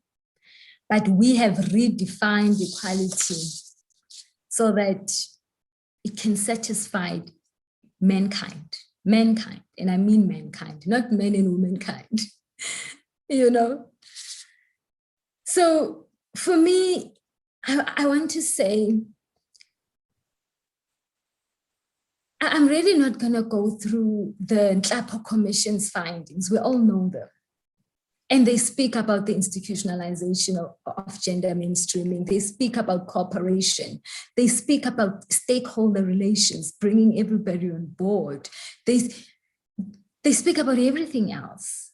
But, and we've had them for years. We've had the white paper since 2006. We've had all of that. We've got a perfect legislation, perfect as a country, perfect policies. We need a political will. I think one of the speakers said that.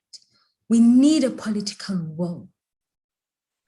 We need to stop shifting the goalposts. Each and every one of us needs to take responsibility. The same way that men are now standing up and saying, I'm not going to have a friend who's a male who's abusing a woman or a family member and still laugh with them. It's the same way that we must say, I'm not going to have a sister or a brother who disregards their equity plan and they remain my sister and they remain my brother, or they remain your comrade, Mr. Premier. That's where the political will is. Because we all have equity plans. What more do we need? Equity plans to implement themselves? No, we must implement them. We've got a perfect legal framework as a country.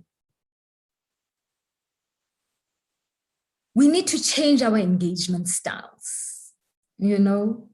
We need to stop being nice to those who are not nice to us to transform as a country. As I conclude, I want to quote from the book of Tom Bingham, The Rule of Law, where he illustrates the scales of power in the legal system. And this was in the American legal system. And why the black boy who's described in the book ended up being killed as a form of a sentence for a crime he did not commit. And he says, the law is not just some text somewhere to implement itself. It is entrusted in hands of those who must execute it. Now, if the hands of those who must execute it are not transformative, they are not inclusive, they are not diverse, despite their color, creed, gender, etc., it will be oppressive.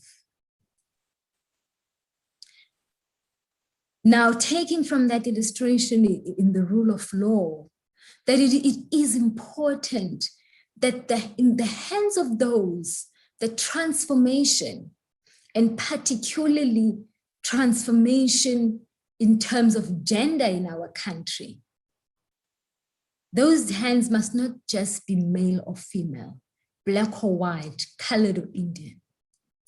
They must be transformative hands. They must be hands that have a commitment to transform. They must be the hands that have transformed. When you employ a female HOD or a female MEC, their CV or profile mustn't read like mine on paper, but they must be able to say where you come from. What have you done to emancipate women? If they still come from a system where only 26% of DGs in South Africa are females, then no. They are not going to transform your institution. They can have whatever experience, but they must be transformative hands. And the only way to judge those hands is through their history. What have they touched? What comes out of their mouths and what they have touched is two different things. It must be our touch and feel. And as I conclude, Premier, it must be a Premier who attends a function or a funeral where women are demeaned.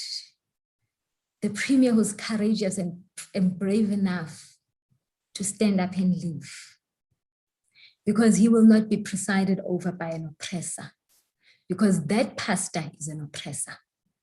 And a Premier who will not be in an environment where women in 2021 are being oppressed. And that will be demonstrated by actions, but not what will come out of your mouth. I thank you.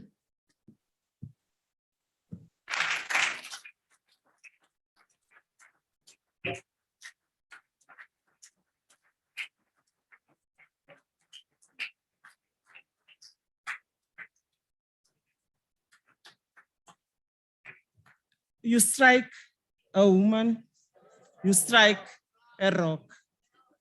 You strike a woman, you strike a rock. Thank you very much. I won't say anything. She has said it all. Andifuna uyimosha bethuna. Besimbize sathi when we invited her, we said she will be our keynote address. It ends there. Let's continue with our program.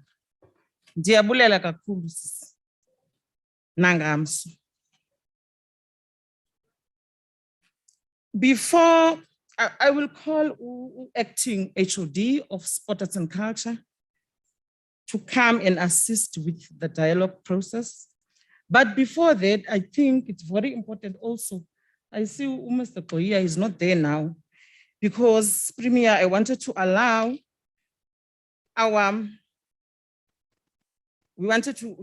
allow our resourced people that we invited here also to say something on the discussions of today. I will start with you, Thembelihle, from the Commission of Gender Equality, to just say a few words in terms of the into esimengayo namhlanje. Sakunika elo thuba uthi nje qabaqaba. Enkosi kakhulu. Maqaba nje.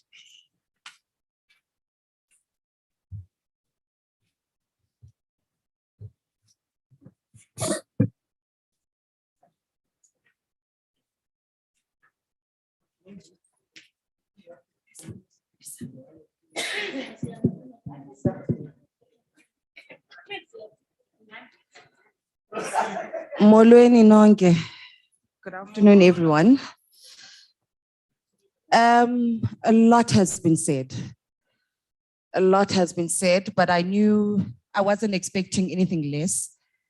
Having accepted this invitation yesterday, very late afternoon, but because of the topic, which was gender dynamics, something I looked into during my master's study, where I looked at gender dynamics within the South African Astronomical Observation, an institution that institutes of high learning come together. You have UCT, Stellenbosch University, and the University of the Western Cape coming together in that to share that space, and how women particularly are treated in male-dominated areas.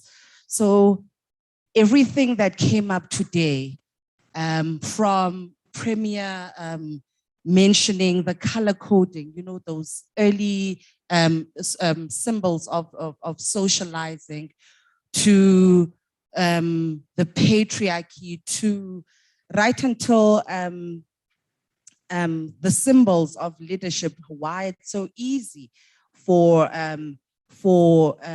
men to be associated with power, whereas women constantly, wherever they go, they have to prove their very existence into the space. She mentioned something, and having come from, just before I joined the commission, having come from Stellenbosch University, I worked there before coming here, and she touches on something. There was so much essence in everything every speaker touched on today, but I can't really borrow from all of you yeah. She mentions how true transformation should be judged on the basis of where where you have been or the history, be it of an individual who is tasked to transform a space or an institution, or be it an organ of state, an institution, but judge it on its history, judge based on what that person has done, what they've been able to change. And I've looked at, we have made strides in terms of political leadership, which always translates into numbers. That's the only way we can just equate it. You look at numbers, you think you've done the work. That is not the case. That's not transformation. And this is not just the personal blended with the political, meaning uThembelihle coming into the space and giving that response in terms of her being a gender and transformation major. No, it doesn't work like that. You come across, leaving the numbers just a bit. Institutions think that putting a black face, that's transformation. Putting a woman here and there, slotting, let's just do this and keep them quiet. Renaming, removing sculptures, renaming buildings. What nonsense is that? It irks me. I'm a very passionate person. I get upset, and it's not to be transmitted as, yo, Thembelihle is emotional. No, Thembelihle is genuinely upset because we have been talking. It's decades. I have just given birth. Now I'm a mother to 2 boys, which I pray to preside over and, change and make them change agents. But, you have those responsibilities as a woman. Obana, how do you, volumes every day, we are preaching this, we are preaching that. The killings continue. We are talking gender-based violence and femicides. We are talking poverty. We are talking, and it's always women that face the most brunt. It's always gender non-conforming bodies. It's always differently disabled persons that face the brunt even more. It's the LGBTQIA+ community. And we are going to talk about public service. Public service is going to say the numbers. I'm not negating anything that has been done. A lot of work has been done. Especially, someone said we have not done enough. It was Usisi Loa. We have not done enough. I beg to differ. I've been around, and when it comes to this province, I applaud it.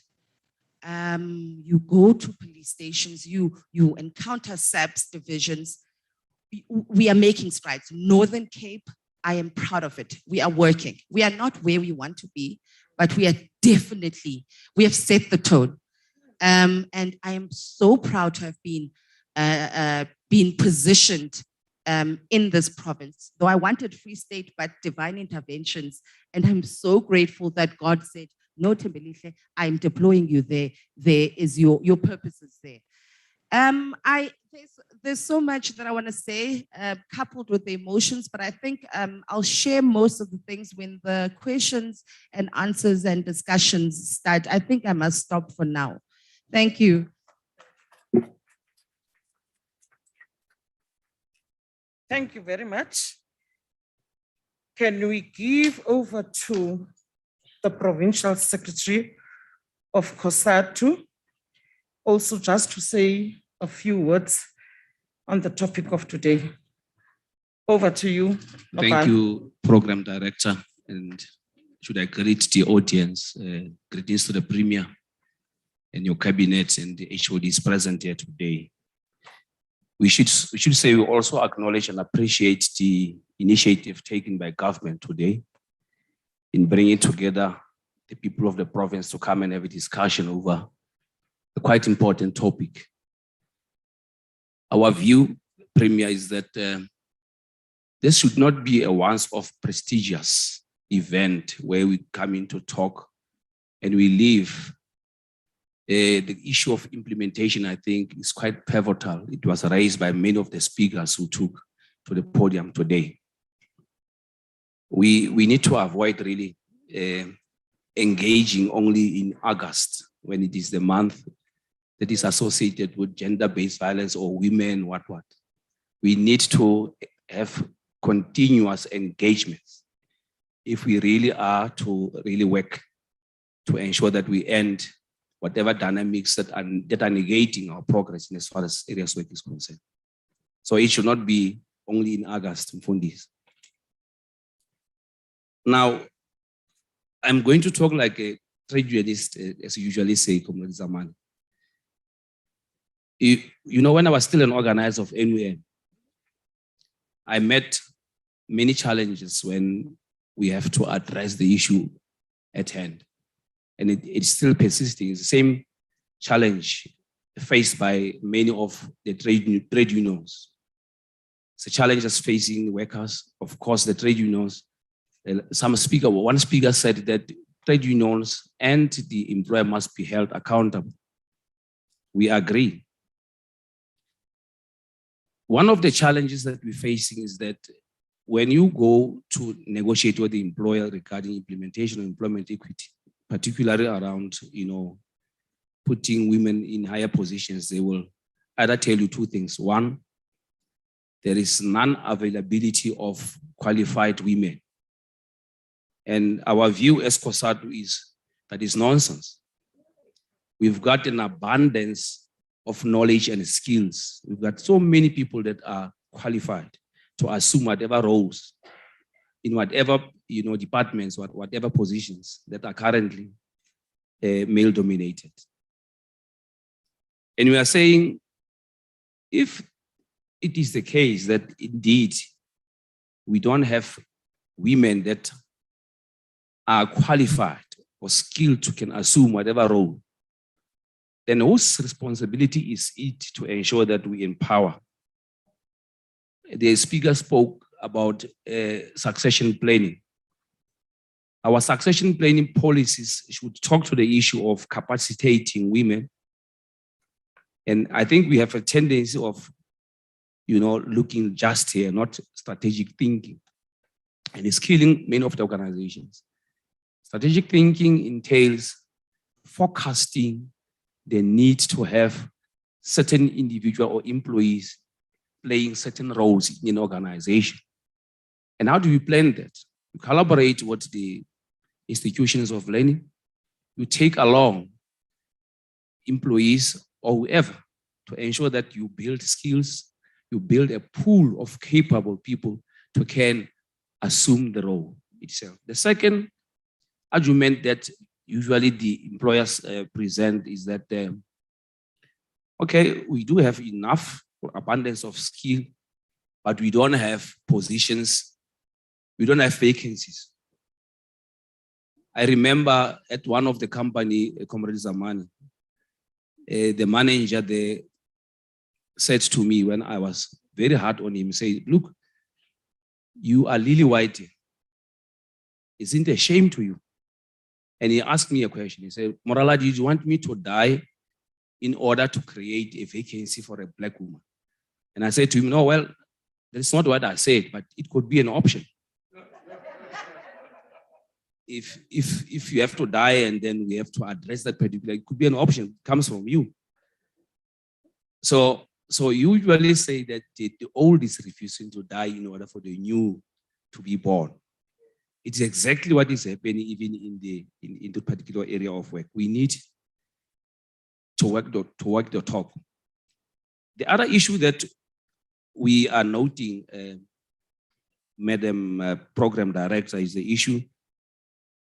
When Ms. Hoods was presenting, I was touched because we're getting calls, we're getting complaints by so many women about harassment, about how are they ill-treated in the workplaces.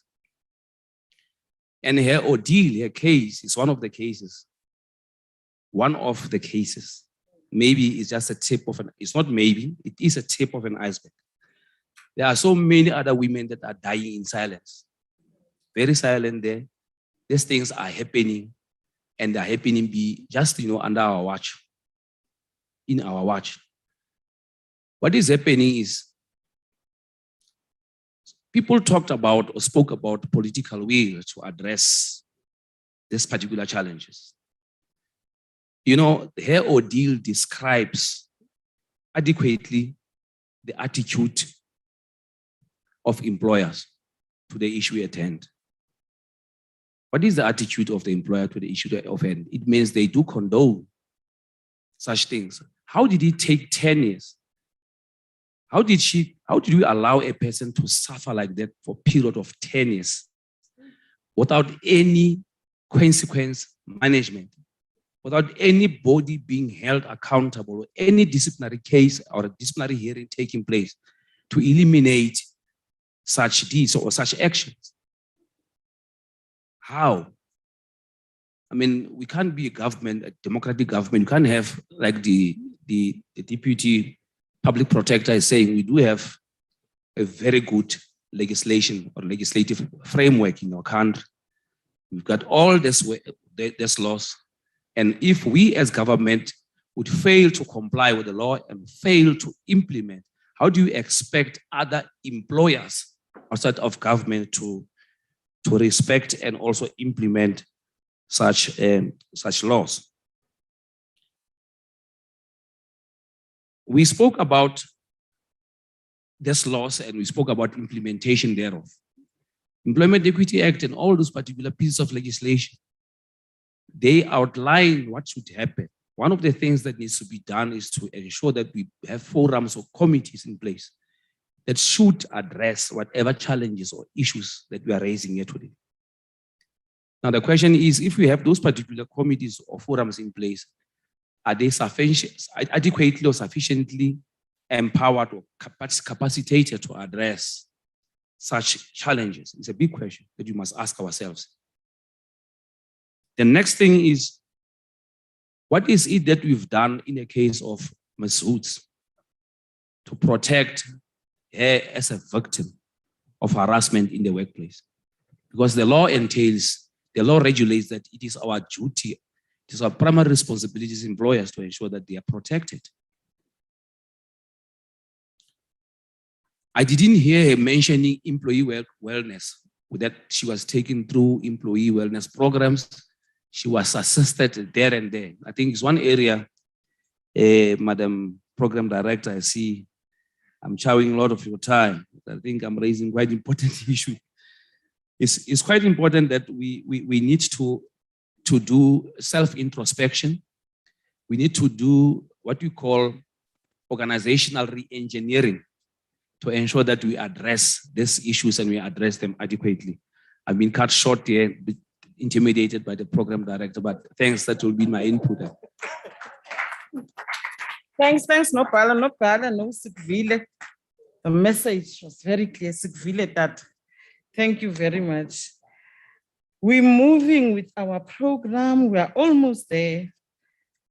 We're gonna call upon the acting head of Department of Sport, Arts and Culture to come and I don't see him here. Oh, okay. Together with the acting HOD of Social Development, Mrs. Saul, to come and handle the dialogues from, we'll have opened this now for our discussions. And we must also check the time. I think the time is running against us. The program was supposed to only have unfold for 3 hours. And I think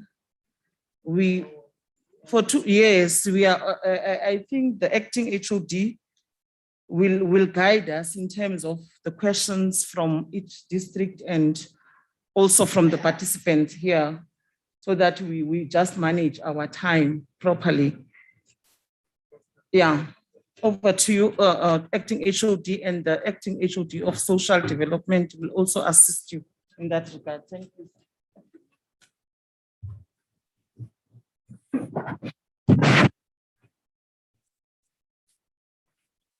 Program Director, thank you very much.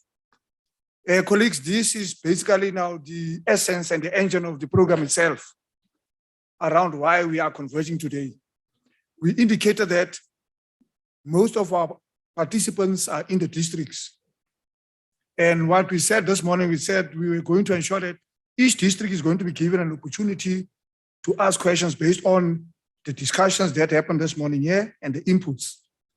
And may I request all our participants, please, number one, the question that we are going to ask should not be an essay. Try to shorten it as much as you can. Number two, please don't repeat the same question in the same line. In other words, you ask a hand from the left or the hand from the right, meaning the same thing, which is the hand. Try to be as short as you can. And we will take then the process as follows. A question is going to be asked from a particular district. We'll allow wherever that question is directed to for a response from the panelist. And then we allow that district to pose the second question. The panelists will then respond. And then we take the last question from the district, which means it's 3 questions per district. And there's 4 districts that we have to do. And then we conclude with the main event here, also to take 3 questions. And out of that one, we will then give over to the program director, and then the program then will unfold in that particular fashion. Without choosing any district in terms of the process, and I think my co-chair is here. I would like the co-chair to come to the fore so that we handle the process together. I'm going to do the liberty of allowing her then to choose the district that will then be given the opportunity to pose the questions, and then the panelists can then do the honors of responding to that. Over to you, co-chair. Thank you, co-chair. Good afternoon, everybody. I think I've got a very small task. Mine is just to identify the district that are going to pose the questions. And maybe if I can start with Namakwa, if there's anyone that has raised their hands, or if whoever is responsible is going to tell us who has raised their hands in which district, so that we can expedite the process. I'm not so sure how we are going to get the indication as to who raised their hands. I'm not so sure whether is it going to reflect on the screen, co-chair, or how is it going to be done? Are you able to indicate to us as to which district, which person from which district has raised their hand? Because I can't see anything on the screen.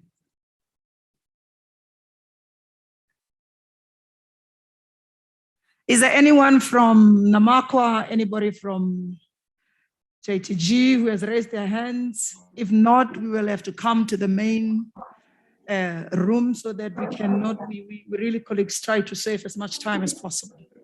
Is there anyone that has got a question here? While we're waiting on people to raise their hands? All right. Which district is it? ZFM. SJ Mukwa's hand is raised. Is that the only question from the district? All right, Mukwa, you can go ahead with your question. Okay, Chairperson, we are just waiting for the lady that wants to ask the question. We have 2 questions. Must raise, are you the one person that's asking the 2 questions? Because if you're going to ask 2 questions, then it means there will only be one person that would ask the next question, because each district is afforded an opportunity to only ask 3 questions. Okay, ma'am. Okay. Over to you, ma'am. Thank you. My name is Christine Tabukai. I'm from Department of Social Development within the ZFM district. Okay. In terms of the OSD policy and how it's being implemented, it's not really empowering for us as youth. After graduation, you start on the lowest level, and there are really no prospects to work yourself up. Currently, we have a signed off organogram within the Department of Social Development, and we also have the OSD policy, and also a different policy that is guiding the non-OSD officials. Now, as youth, we feel that this policy that's currently being implemented within our department is stagnant. We must ask ourselves, what is the plan of the public sector in achieving parity, since most, if not all of these systems and policies are structured in a stagnant manner? What are the development opportunities for the youth at the workplace? And now we are referring what is the chances of a youth being part of the managerial positions? How does the department plan on achieving parity with the implementation of such an organogram and also the current existing OSD policy? Thank you, Chairperson. You've already asked the 3 questions from the district. No, Chairperson. Now, let's be honest. She asked all the questions that the district was afforded an opportunity to ask, because the instructions were very clear. Ask 1 question and then we'd move to the next question. So unfortunately for ZFM, all 3 questions were asked by the colleague from Social Development. Can we go to the next district? Before we respond to questions, Co-Chair, you said for each question there must be a response thereafter.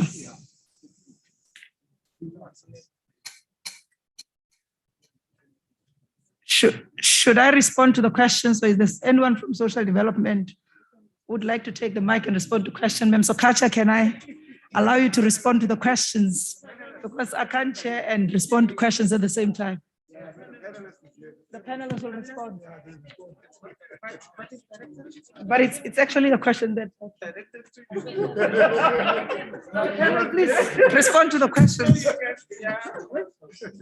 Please, Ma'am Sokacha and the panel, please respond. Can anybody respond? Sound, please.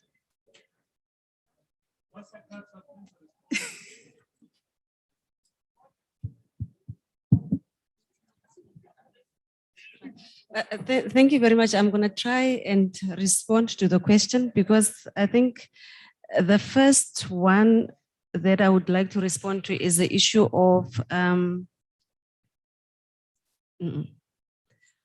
upward mobility for the youth.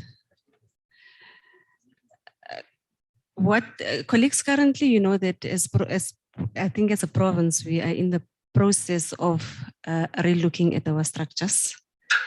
And we also have some targets that have been set over the MTSF in terms of ensuring that we employ the youth and we also reach gender parity. So as a result, I think most of the departments will be forced to revise their policies, ensure that they have targets that are speaking to the MTSF and to the vision of the province. And lastly, they should also just make sure that, I think from the side of OTP, that there would be some monitoring of some of these targets that have been set out. And then in terms of the OSD, I think all the OSD related issues are also based on the policy implementation at the departmental level. And if my memory serves me well, is that we also need to make sure that when you implement such, it's still within the confines of the available resources. Having said that, we all know that we are still faced with a challenge as a country where the financial resource or the economy is not necessarily doing very well. So there are some other, what do you call them? There are certain things that we really need to start dealing with. But like we are saying, it's all up to the department to ensure that they try to ensure that there is harmony within the organization. And secondly, that with the available resources, they can then see how best they can then apply some of the policies to address some of the challenges that are faced. Thank you.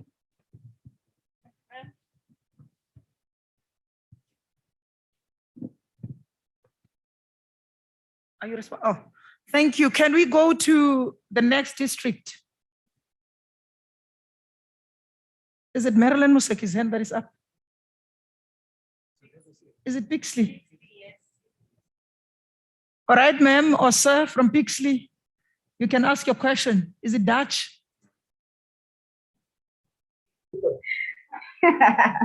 Masol, it's Nomfunda here from JTG. Oh. I couldn't see you properly. My apologies. No, it's okay, ma'am. From our side, there's a question.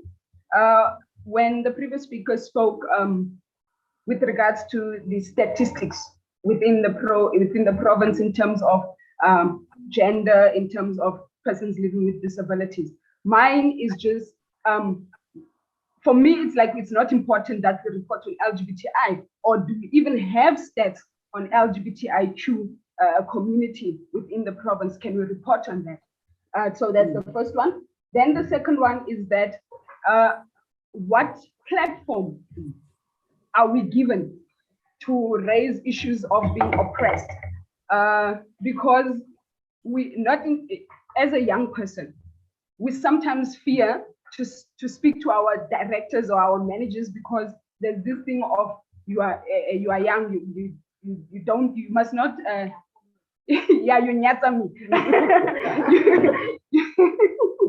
So we end up as young people not wanting to raise points, or not even wanting to come up with new ways of doing things within the department, because of you having this thing that you'll be undermining the authority, you'll be undermining the older persons within the department. So I think that's for now. I hope that we're going to have a second round.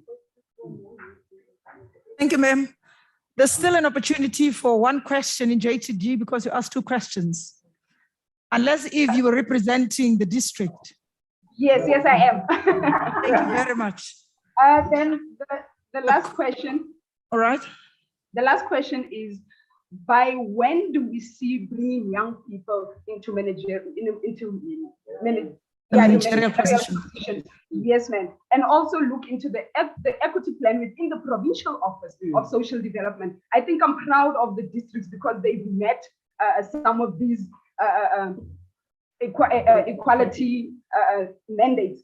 But when you look at the province, some of the programs in the province, you're having questions in terms of when are we going to then meet the equality in terms of the equality targets, in terms of numbers, in terms of young people, in terms of male and female, in terms of the race and stuff and so on. I thank you, ma'am. Thank you, ma'am. I think the questions, officials from social development are on fire today. Panel, over to you. There's a question on stats, on LGBTQ, and then the issue of managerial positions for young people. What's the intention? And then the third question is about when they raise their issues, when they've got different ideas on how we need to approach things in the department, is there a platform that is created for them to do that?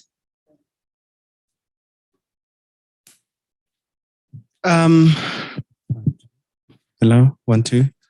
All right. I think the issue of states, when we speak of states in terms of LGBTI, and we simply saying that we are challenging the employment equity to reflect numbers in a sense that as much as it does for disability, people living with disability. In terms of representation, I think it would be a matter of saying that we empowering gender equity, and also acknowledging the fact that there's other genders beyond males and females. Thank you.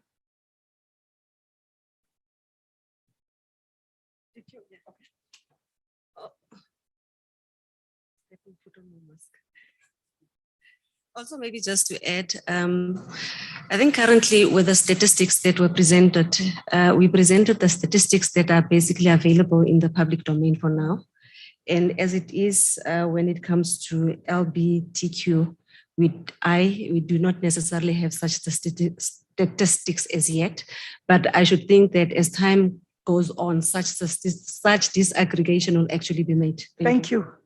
That is how accountants would say it, disaggregation.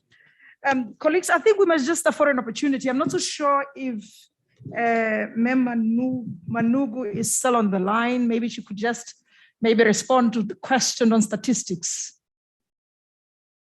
Ms. Fanani, are you still on the line? She's not. All right, which means we've got a responsibility as a province to make sure that we are able to get the statistics. Is somebody from Namakoland there? Which province, which district is that?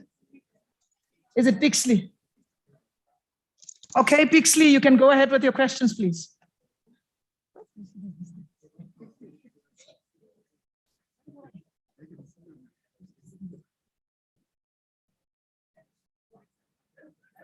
Pixley.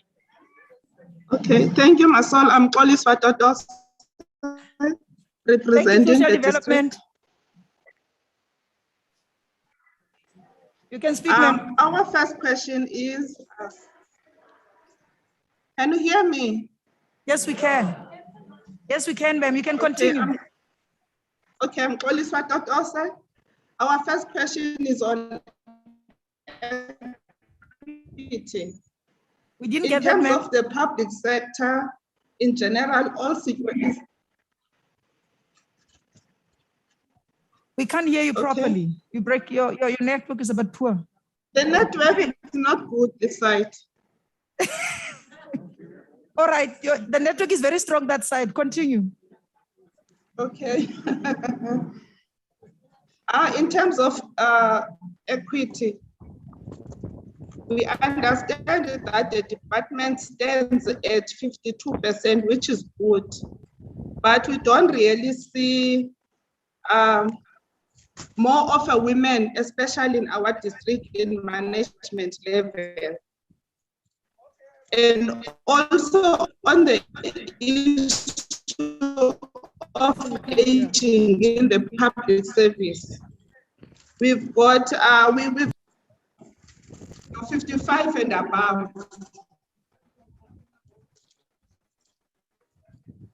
Their health condition, it's a concern, and exit plan.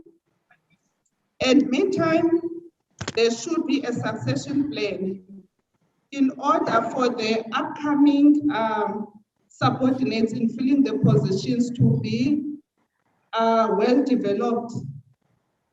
And also the last question is the skills level. We believe that all the younger employees should be skilled equally so that we can assume the management positions. All right, thank you, ma'am.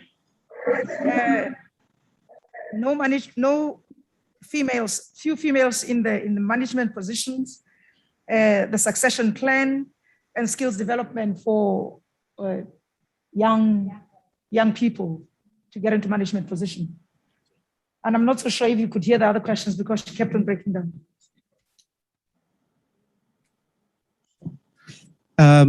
With regards to the skills of young women and the LGBTQI, I'm going to respond on behalf of social development by saying that the department has been taking initiatives in terms of internship, learnerships, and other programs to reach to young women and see to it that the LGBTQI persons, I would speak from personal experience now, because I, as a person, I started in the public service as an intern myself till today.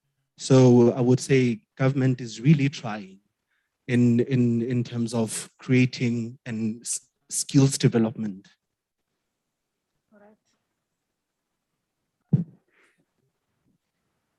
Thank you. In terms of the skills development, I'll just maybe speak about the Treasury experience, because from a Treasury perspective, I think a while back, there was a decision that was taken by management as well as then HOD to say that we need to have skilled people within Treasury. So a decision was then taken to say that anyone that does not have a qualification will be funded by government to have that qualification.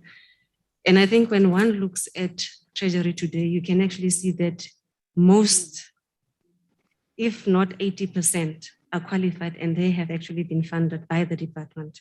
So it was a management decision to say that to have an effective and efficient institution, you need to capacitate the current warm bodies before you even go outside. So hence, even when we are taking the interns, we are very particular because number one, the focus is on the youth. And we are also trying to ensure that we get qualified people so that it becomes much easier for them to access the job market immediately after they are done with their internship program. Then with few females in management, I will also just speak about the treasury experience. With regards to provincial treasury, when one looks at the manner in which the department is made up, we have realized that we have many of our female employees at the middle management level, which means that they are actually ready to assume responsibility at the next level. But because of the structural challenges, it will become a problem. I think when I spoke earlier, I indicated that most of us entered when we were very young. Now we are in a particular cohort, and maybe I would have to borrow the words of the Secretary of COSATU to say that some of us will either have to leave or die so that somebody can then take up the position. Thank you. Thank you, ma'am, for the response to the question. We only left with the Namakwa as you colleagues within this. Please, you raise your hands so that I can identify you. Is there anybody from Namakwa who's got a question? Doesn't look like Namakwa's got questions. Collega's, is daar iemand wat 'n vraag het aan Namakwa? All right. Anybody here else? 3 questions. Why are you all raising your hands?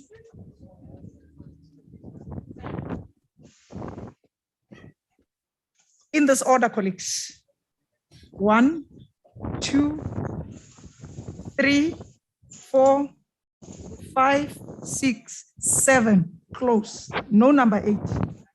In that order.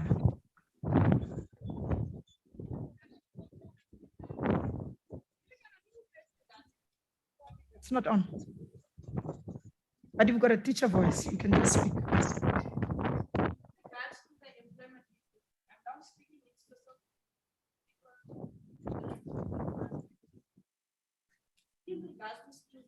Hey, werkt Mikey?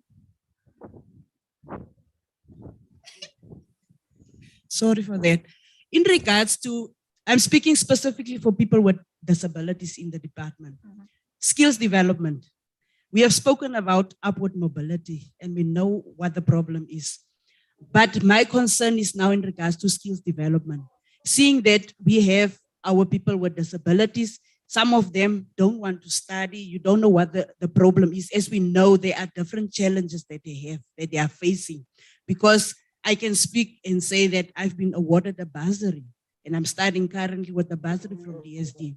But what about my other colleagues then with disabilities? Will they be left behind, or are there other measures that the department will put in place to ensure that they also get capacitated? Because one will never know what the problems is or the challenges, because there's no platform that they can speak out and say what is hindering them in regards to being capacitated with either training or skills development. As I've picked up, even with training in the department, you'll find that there's 1 or 2 people that get training constantly. It will be the same people. What about them, the other people with disabilities that are left behind? Thank you, ma'am.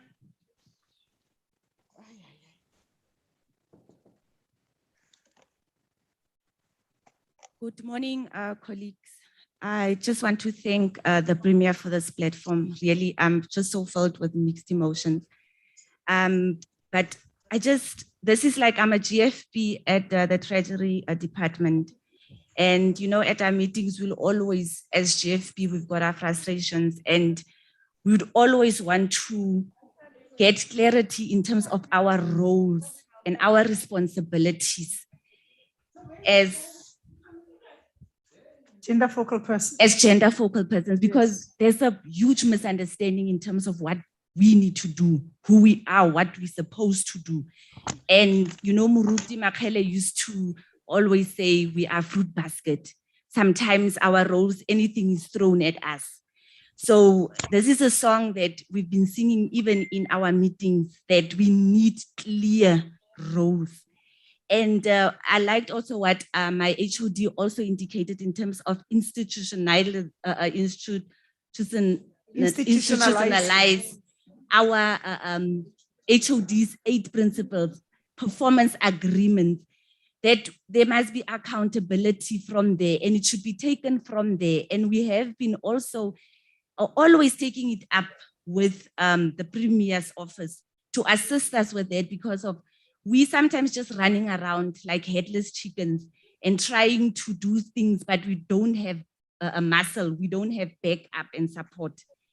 And you know, our placement and levels, because it's different, because the roles are not clear, the placement of where a gender focal person should be. Some other departments, they place you wherever they feel like.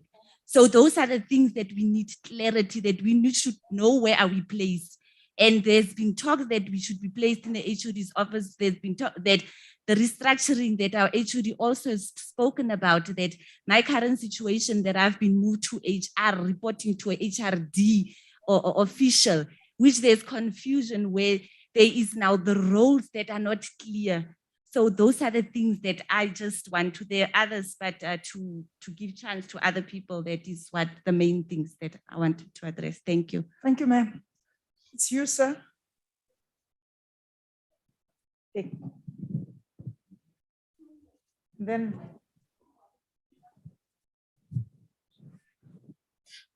You must remember your number, né? Please. No, thank you very much for this opportunity.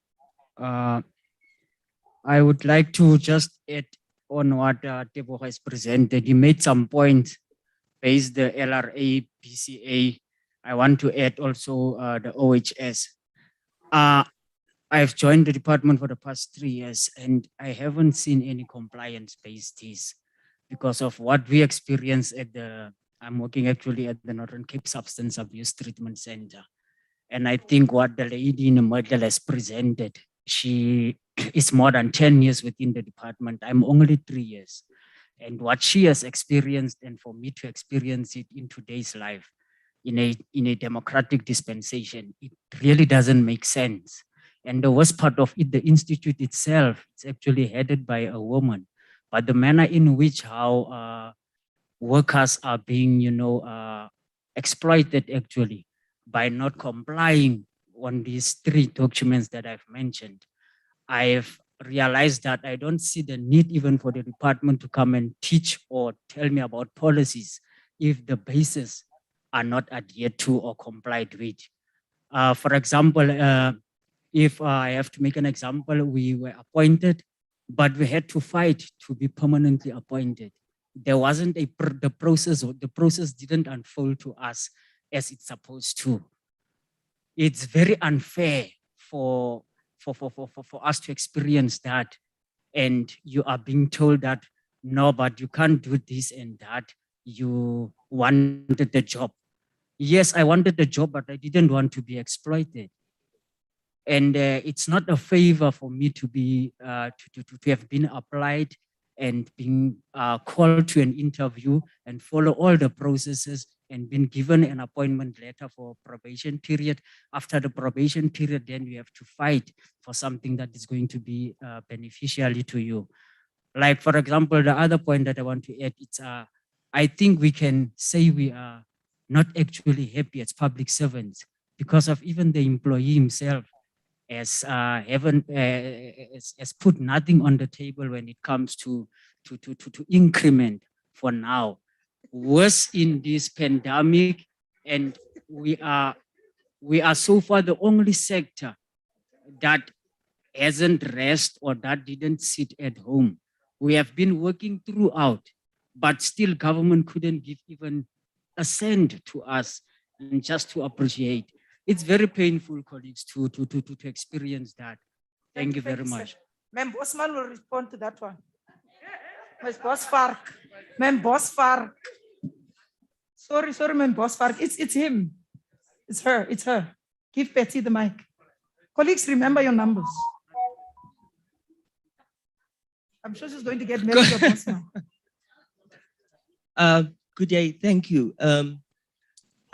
Advocate Galeka, she slayed me on the inside. Thank you very much. What I want to submit is this. My name is Patsy. I'm a transgender woman. I've been working for government since the year of our Lord 2001. I am in public service last month in July for 20 years. Thank you very much. You can give me a hand. I have served government, national government, local government, provincial government. As a transgender woman, it is not easy. Because every day when I come to work, I need to prove myself, not only to clients and people who come in, but to my colleagues as well, who undervalue people like me, who call me Mogele, and who call me names and things and do not see the work that I do or value the work that I do. I'm there with all of you as my colleagues in the trenches trying to change our country, our province and our communities. How is it that my service is undervalued in this way? I have a degree from the University of Cape Town in psychology and organizational psychology. With that 20 years, all these things, you know, DPSA was supposed to speak. We need to see that people like me exist. Just shortly, you know, a leader of mine, just before I got to Kimberley here, in 2016, he talked to me and he asked me, that job is so big. What will you do? What will you do? I'm like, what? What will you do with all that money? I'm like, what do you mean? Are you talking about me? Oh, because I'm a transgender woman. We are not valuing what I bring to the table and the work that I do. These are the kind of barriers and glass ceilings that we are pushing that we also had against women. And imagine how difficult it is for someone like me to advance in an organization. It is very difficult. Then I need to submit quickly. We need to look at our recruitment and our selection processes. We need to look at how we don't have stats for LGBTI people because we do not have them. We do not have them, and if we have them employed in elementary positions and we keep them there because what? They are not ready. Ready for who is ready? A man, an older man. I am very ready as I'm sitting here. I am very capable. I'm that woman. I'm very capable. Thank you. Thank you. Thank you, Betsy. Who's number 5? Number 6. Is it number 6? All right, who's number 6? I am. Oh, you are. Thank you. Thank you, sir. Good day, everybody. I am taking note of the comments made by the acting HOD of the Department of Sports, Arts and Culture that one's input should not be an essay. But for all the women in the house today and those listening on various platforms, I have this one thing to say. It is commonly understood that Mr. Mandela and company were on Robben Island are reported to have missed one thing during their incarceration, and that would have been children. I'm sure you've heard the story that whilst they were on the island, while they were prisoners, political prisoners, they missed children a lot. But what they haven't told you, because I was one of them, is that we missed women more than children. All right. Because that's how valuable women are. And that is why I think it's important that when you speak about the bad men in the world, you must please remember there are those of us who dearly love you and adore you and actually go down on our knees for you. The only problem I have, and this was raised by a comment made by the Premier, is about the level of the revolutionary consciousness among women, which speaks to the oppression of women to women. Now, I think when the Premier speaks about revolutionary consciousness, I would like to rephrase that as emancipatory consciousness. Because the understanding is that if you are an oppressed person, you continue to be oppressed with your cooperation. Now, the lady who spoke about her 10-year journey of hell refused practically to be oppressed consciously every day by engaging our oppressors in the most positive way.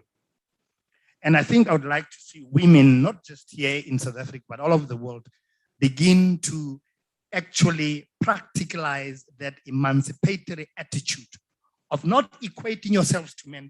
Stop talking about 50-50 or gender equality. You are equating yourselves to very bad people. You are seeking equality with people who rape you, who murder you, who kill you, who oppress you. And how do you then want to become equal to them?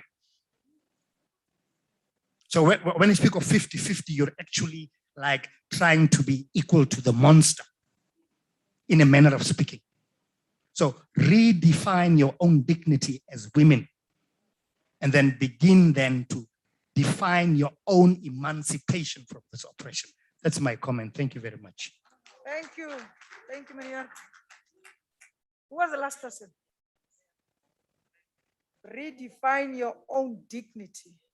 Women. Thank you, Chairperson. I've heard all the speeches and what have been said. It makes a lot of sense, a lot of people. But I want to bring a different angle to the process as well. At the same time, I'm also going to challenge to the frustrations focal points are having today. Let me start with Treasury straight away. She's a woman, she is here. A unit has been placed in a wrong unit. Maybe for her to be committed today, she needs to go back to the office and say exactly that. Let's place a focal point in the HUD's office. Because 2012 practice note is very clear. All gender focal people should be in the HUD's office for a number of reasons.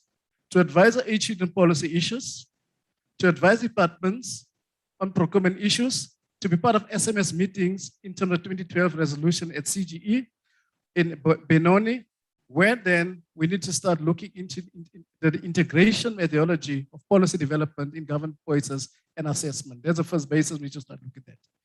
The second thing is that, Premier, I think it's time that it's important that you must give directive to HUDs. They must place all gender focal peoples with immediate effect into the HUD's office. The fruit salad banana thing should come to an end. We have become fruit salads and we're not special programs. We are the right word which have been adapted. We are gender transformation units. We are not gender points. We are gender transformation units. And that should be the emphasis that we need to be placed then in all the departments that it's gender transformation units. Where there's a deal of the issues of government and outside of government as well. The last one I need to raise today is a disparity of levels of gender focal peoples. I'm going to start with myself. I'm the lowest gender person in the country, which I'm on level 5. Other levels on level 12, others on level 13, others on level 15. The 2012 resolution was there that minimum point of gender people should be on level 12. We don't say we want to become level 12, but we believe that this inequality should really come to an end now, where gender people need to be placed on the same level in this province and start what they're supposed to be doing. Thank you, Chair. Thank you, Manir. Panel, did you get the questions or do you want me to? You got all the questions, so you want me to repeat them? I think repeating them will take up a lot of time now. Can we get the mic, please?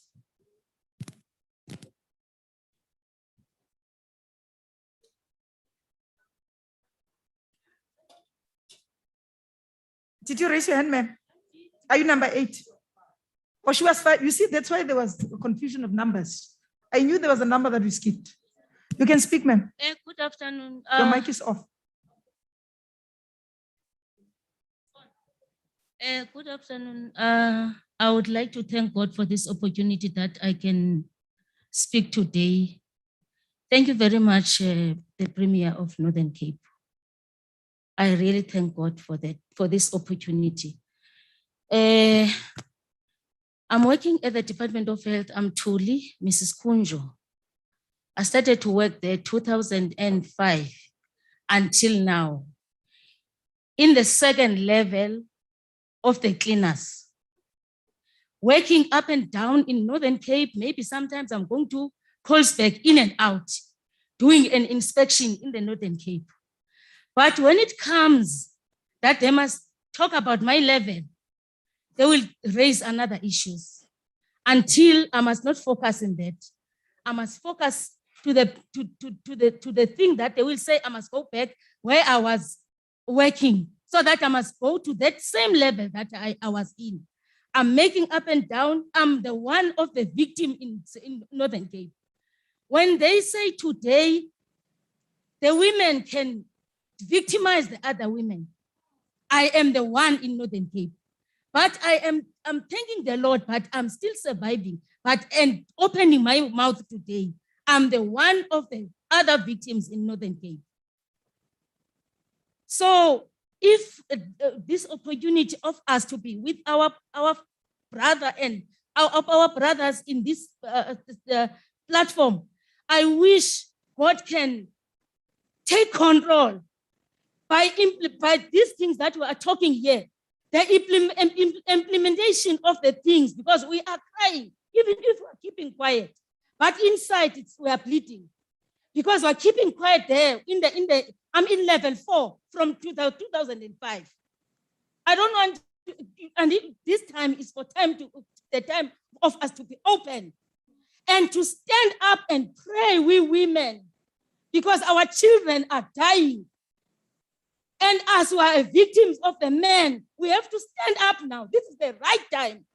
I'm in that situation, Premier, as I'm sitting here in that Department of Health. Going to Kurman in and out same time, because I want to do the work. I want to be flexible to my managers.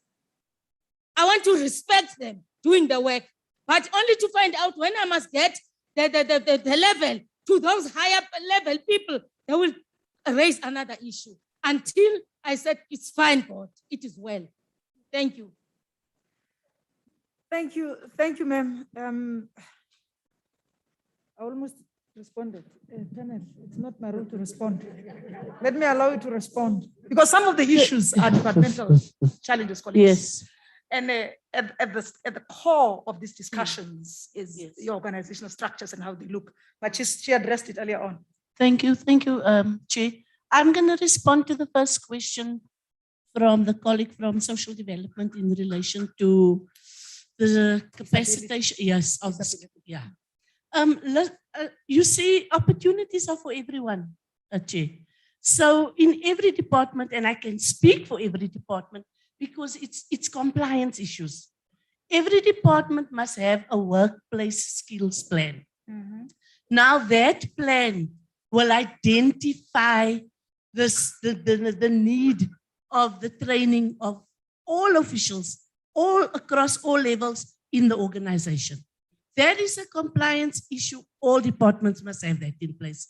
Now, coupled to that, before you get to the workplace skills plan, every official must have a performance agreement. Now, part of the performance agreement, you have a personal development plan.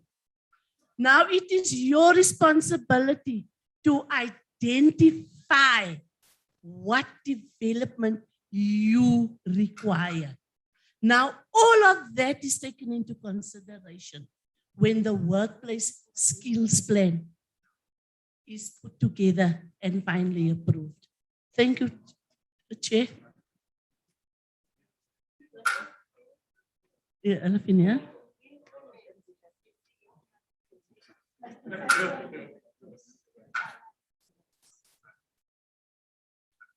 Thank you very much. Premier, I think the one of the increment I cannot necessarily speak too much about. That one is it's a national issue. It's not necessarily provincial. So I'm sure the chairperson, the secretary of COSATU can also just back me up on this one, because it's not a provincial issue, but rather a national issue. It's discussed at that level. And as everybody knows, I think on Tuesday, there was supposed to have been a picketing relating to this. So the outcome thereof, I think I'm also, colleagues must remember, I'm still also a public servant. I'm also looking for that increment. So I'm also affected in some way or another. With regards to the other issues that have been mentioned, yes, I think chairperson of the session, you are correct. Most of the other issues are more departmental. And from where we are sitting here as a panel, we give a provincial picture of how things look like at an aerial view. We cannot necessarily go into the nitty-gritties of the departments. The very same applies with the placement or what is this thing, where the position of or the unit or relating to special programs or gender is located. Colleagues, you must remember when we look at organizational structures, we look at what is it that will work best in an institution. All the functions that are performed within the department are the responsibility of the HOD. The HOD cannot be a CFO, but the HOD is accountable. So you cannot necessarily have every other person reporting to the HOD. It becomes highly impossible. Reason why we have a delegation of responsibility and the structure for that matter is to try and alleviate the pressures of the work, number one, and to ensure that most of the issues can be addressed in time and when they become due. If now we have to, because I know that there's an issue of risk management, it must report to the HOD, security must report to the HOD, you know, HR must, everybody must report to the HOD, but for the mere fact that we are making it a point to say that you report to the relevant person that can take particular decisions, and that is not necessarily too far away from the HOD, it means that as a department, we are aware of the importance of the unit and its contribution in terms of ensuring that there is emancipation of women within the organization. I think the issue pertaining to the recruitment and the issue pertaining to the levels and the like, yes, I think at the provincial government level, which is something that OTP may most probably have to look into to ensure that our recruitment policies are the same. We are one government. We should not necessarily be, you know, looking at ourselves as individual departments, because I think this now affects most of the employees of the department. And then let me also just take, you know, this opportunity to also appreciate the input that has been provided to say that let us not equate ourselves to men.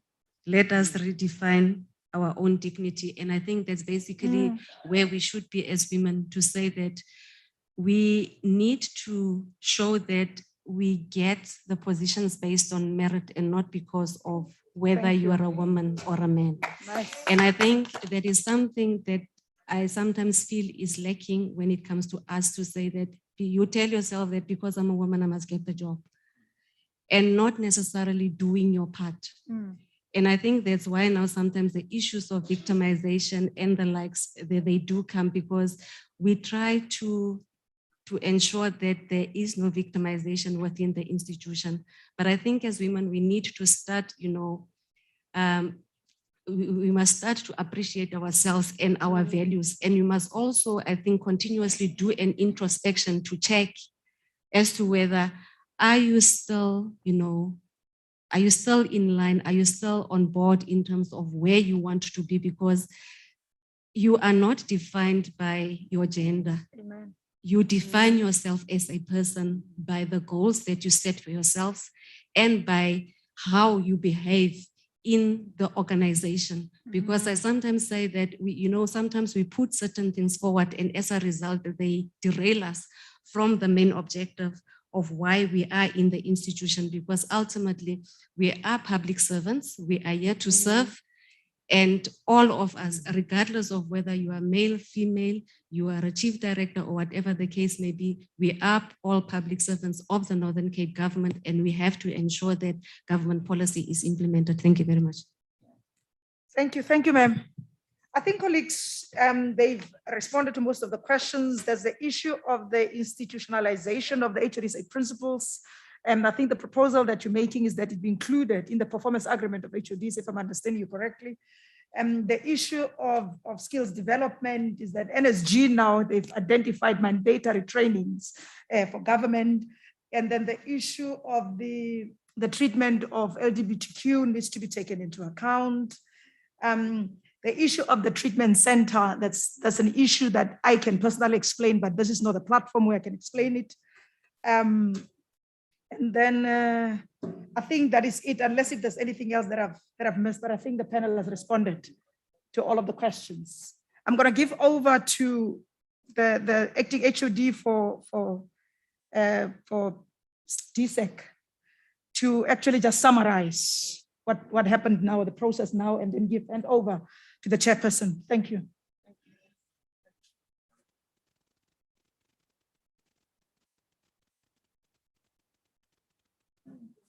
Thank you, Co-Chair, for the session that we just ran. I'm not sure whether the other resource persons, in terms of the responses, they are all right.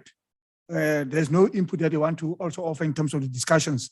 But I'll try to be very quick, colleagues, in terms of trying to summarize the issues that were raised from the districts. And I think the co-chair has already alluded to them.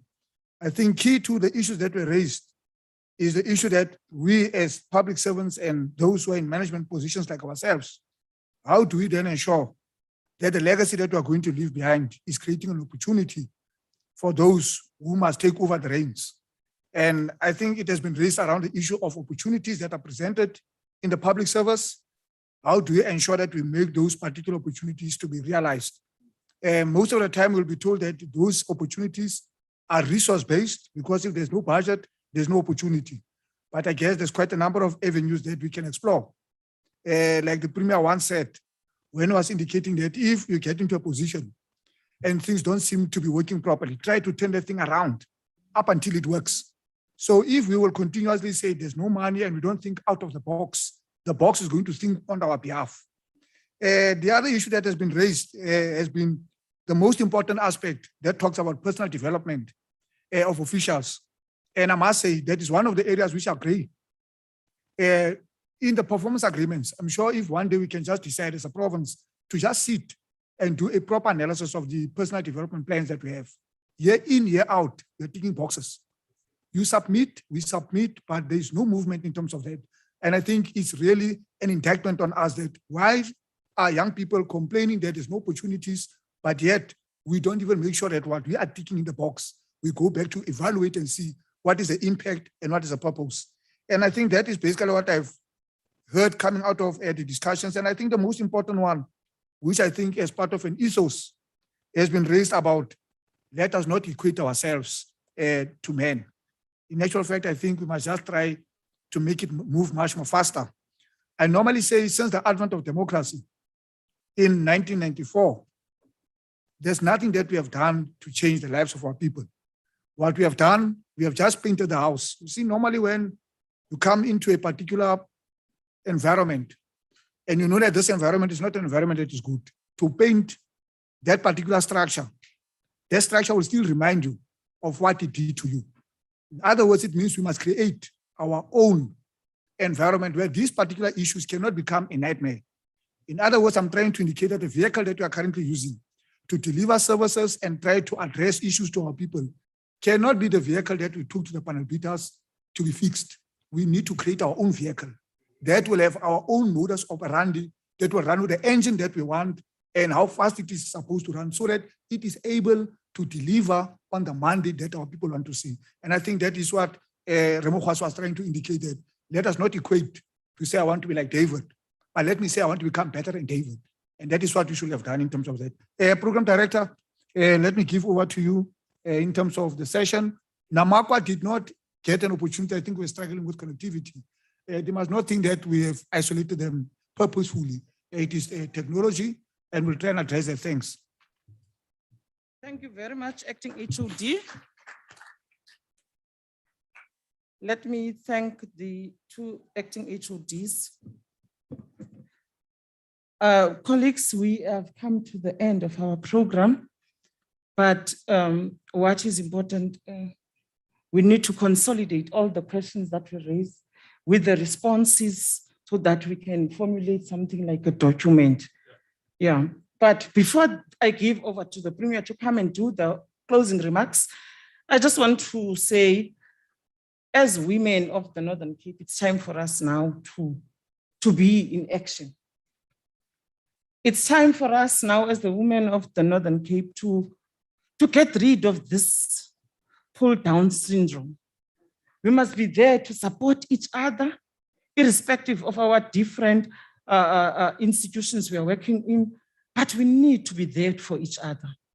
And Premier, before I call you, I just want to close with some words that was said by our former president, Utatu Thabo Mbeki, when he was addressing one of the women gatherings, when he said, "An army of women united is unstoppable. Let us be that army." Over to you, Premier. Can you come and give us the closing remarks? Thank you.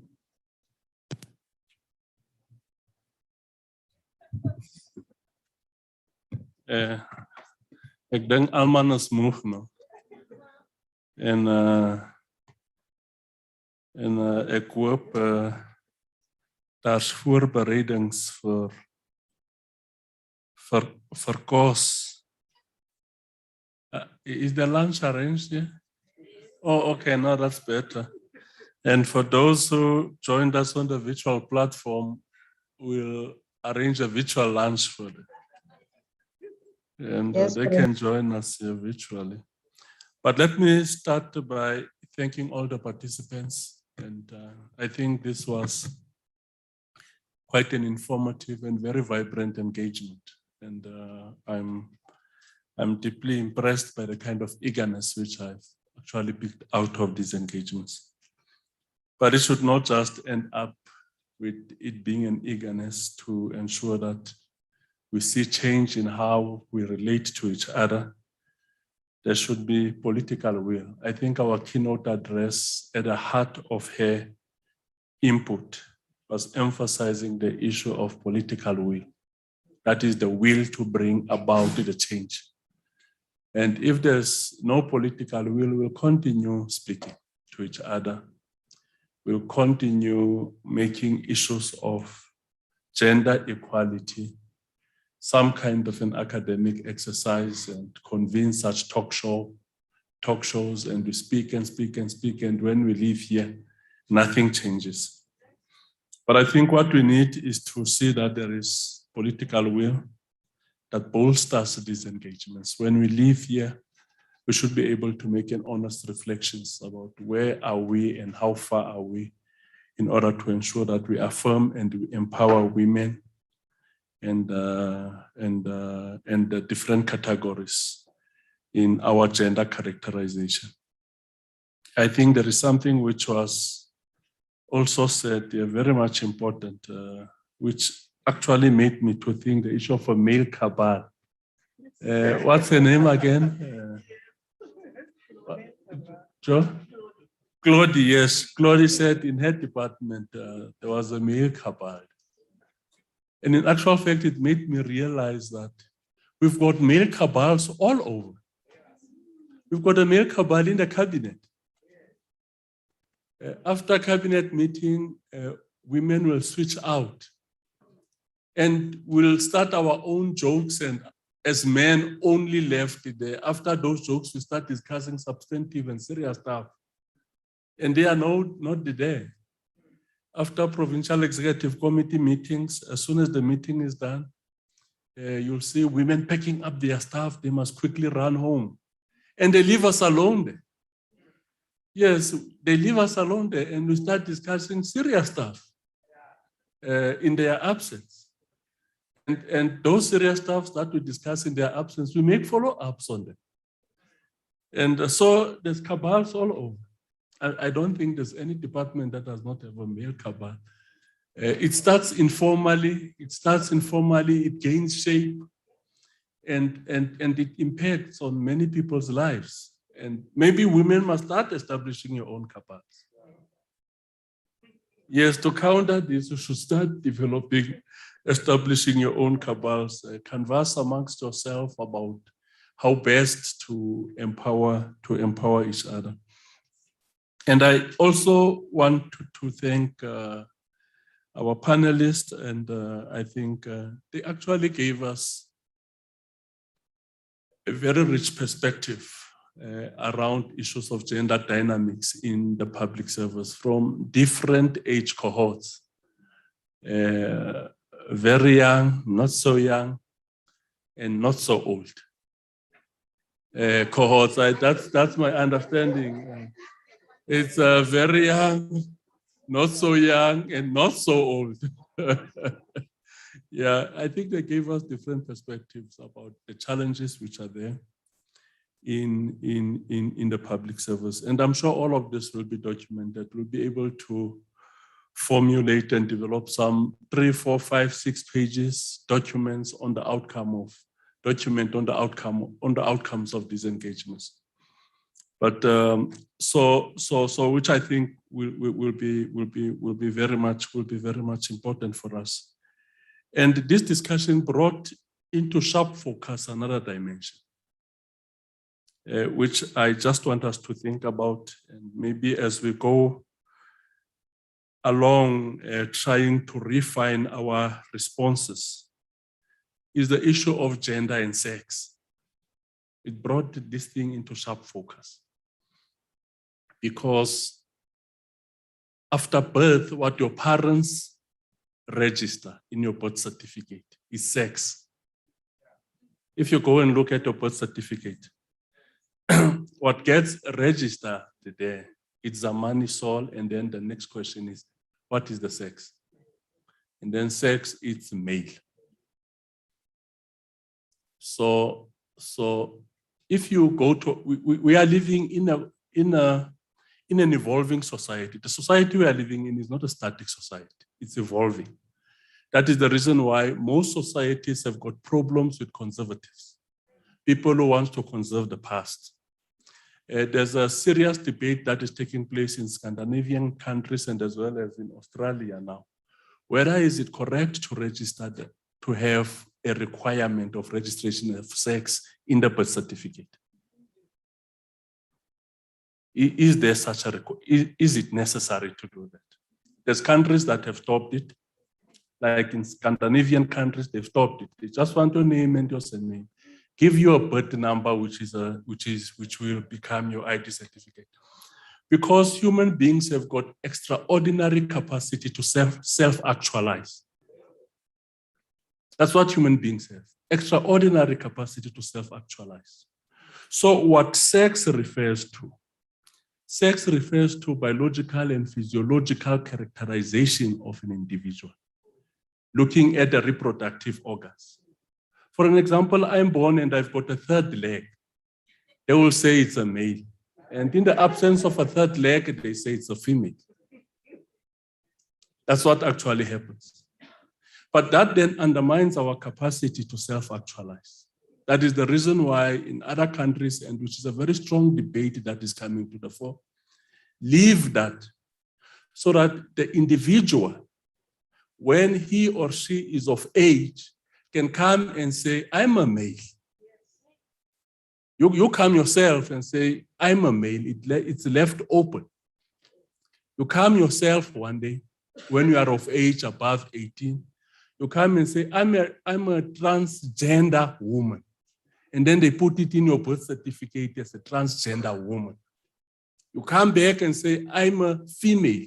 And then they put it there in your birth certificate that you're a female. So those are some of the debates which are currently taking place. And if you look at the democratic dispensation in which we are, where we are quickly gravitating towards participatory democracy, open society, those are debates that will hit us as well as a country. Whether is it necessary for us to have this requirement on the birth certificate? Because as soon as you put that requirement on the birth certificate and I register as a male, if I define myself differently, I have to answer so many questions. Hey man, you say you're a male chief man. Where does this thing come from now of transgender? And you have to explain that. But we should leave it to the individual to, when that individual is of age, adult age, you can say, I'm a male or I'm a female. So that's one of the issues which was brought into sharp focus with the discussions which were taking place. That we should be sensitive and be very cautious of the fact that there's a difference between gender and sex. It's not the same thing. And then gender is just a socially constructed characterization. My mom never gave birth to a man. My mom gave birth to a male. And the man that I am, I'm produced by society. Isn't it? Society produces men. That's what society produces. Society produces women. Both men and women, those are social constructs. That's the reason why a girl and a boy, those are social constructs. Society that produces them. So as soon as society produces them, it puts a framework and say, this is how a girl should be. This is how a woman should be. This is how a man should be. Like we'll be told as men, hey, chief, you must not be emotional. Isn't it? And then every time we speak of women and we say women are very emotional. And then when we speak of men, we'll say, hey, chief, you see, you're a man. You should be very strategic. And then women are said not to be good thinkers. Because these are socially constructed prejudices. And a man is a product of society. My mom never gave birth to a man. She gave birth to a male person. So that's where these differences are, and the prejudices that comes with that. We should be able to deal with them upfront. That's what we should be doing. So I also want to thank Advocate Koleka Kaleka for, that was a fiery input. Yeah, that was a fiery input. If you are thin-skinned, you would think that she was insulting us. But she was not really insulting us. She was opening this wound up so that we can see how ugly it is, the pain that it causes.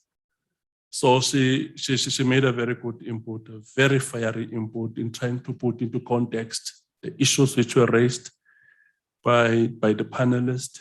And I also want to thank the moderators for the kind of input that you have made. In actual fact, when I was listening to all the inputs which were coming to the fore, I was asking myself, why is it that we've not made significant progress in addressing issues of gender inequality? It seems to me we all are experts in this field.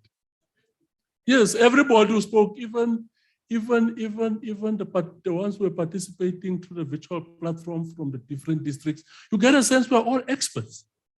We know what the problem is. But why are we not addressing the problem? Or why is it that there is no adequate progress? We are not making major strides in addressing it. So let me also thank all the participants and our technical team that is here for the work that we have done to make this such a beautiful event. And I think it's a beautiful event. When I was told it's for 2 hours, I knew it won't be for 2 hours. Because we are dealing with a very sensitive matter, very critical and important in defining who we are as society. So thank you very much. Let me invite those who are here with us to lunch, and those who are part and parcel of this engagement through the virtual platform. I'll get somebody to download the lunch and do what after you've downloaded? And we forward it. Yes, we'll download and forward it to all other participants in the visual platform. But thank you very much for your participation.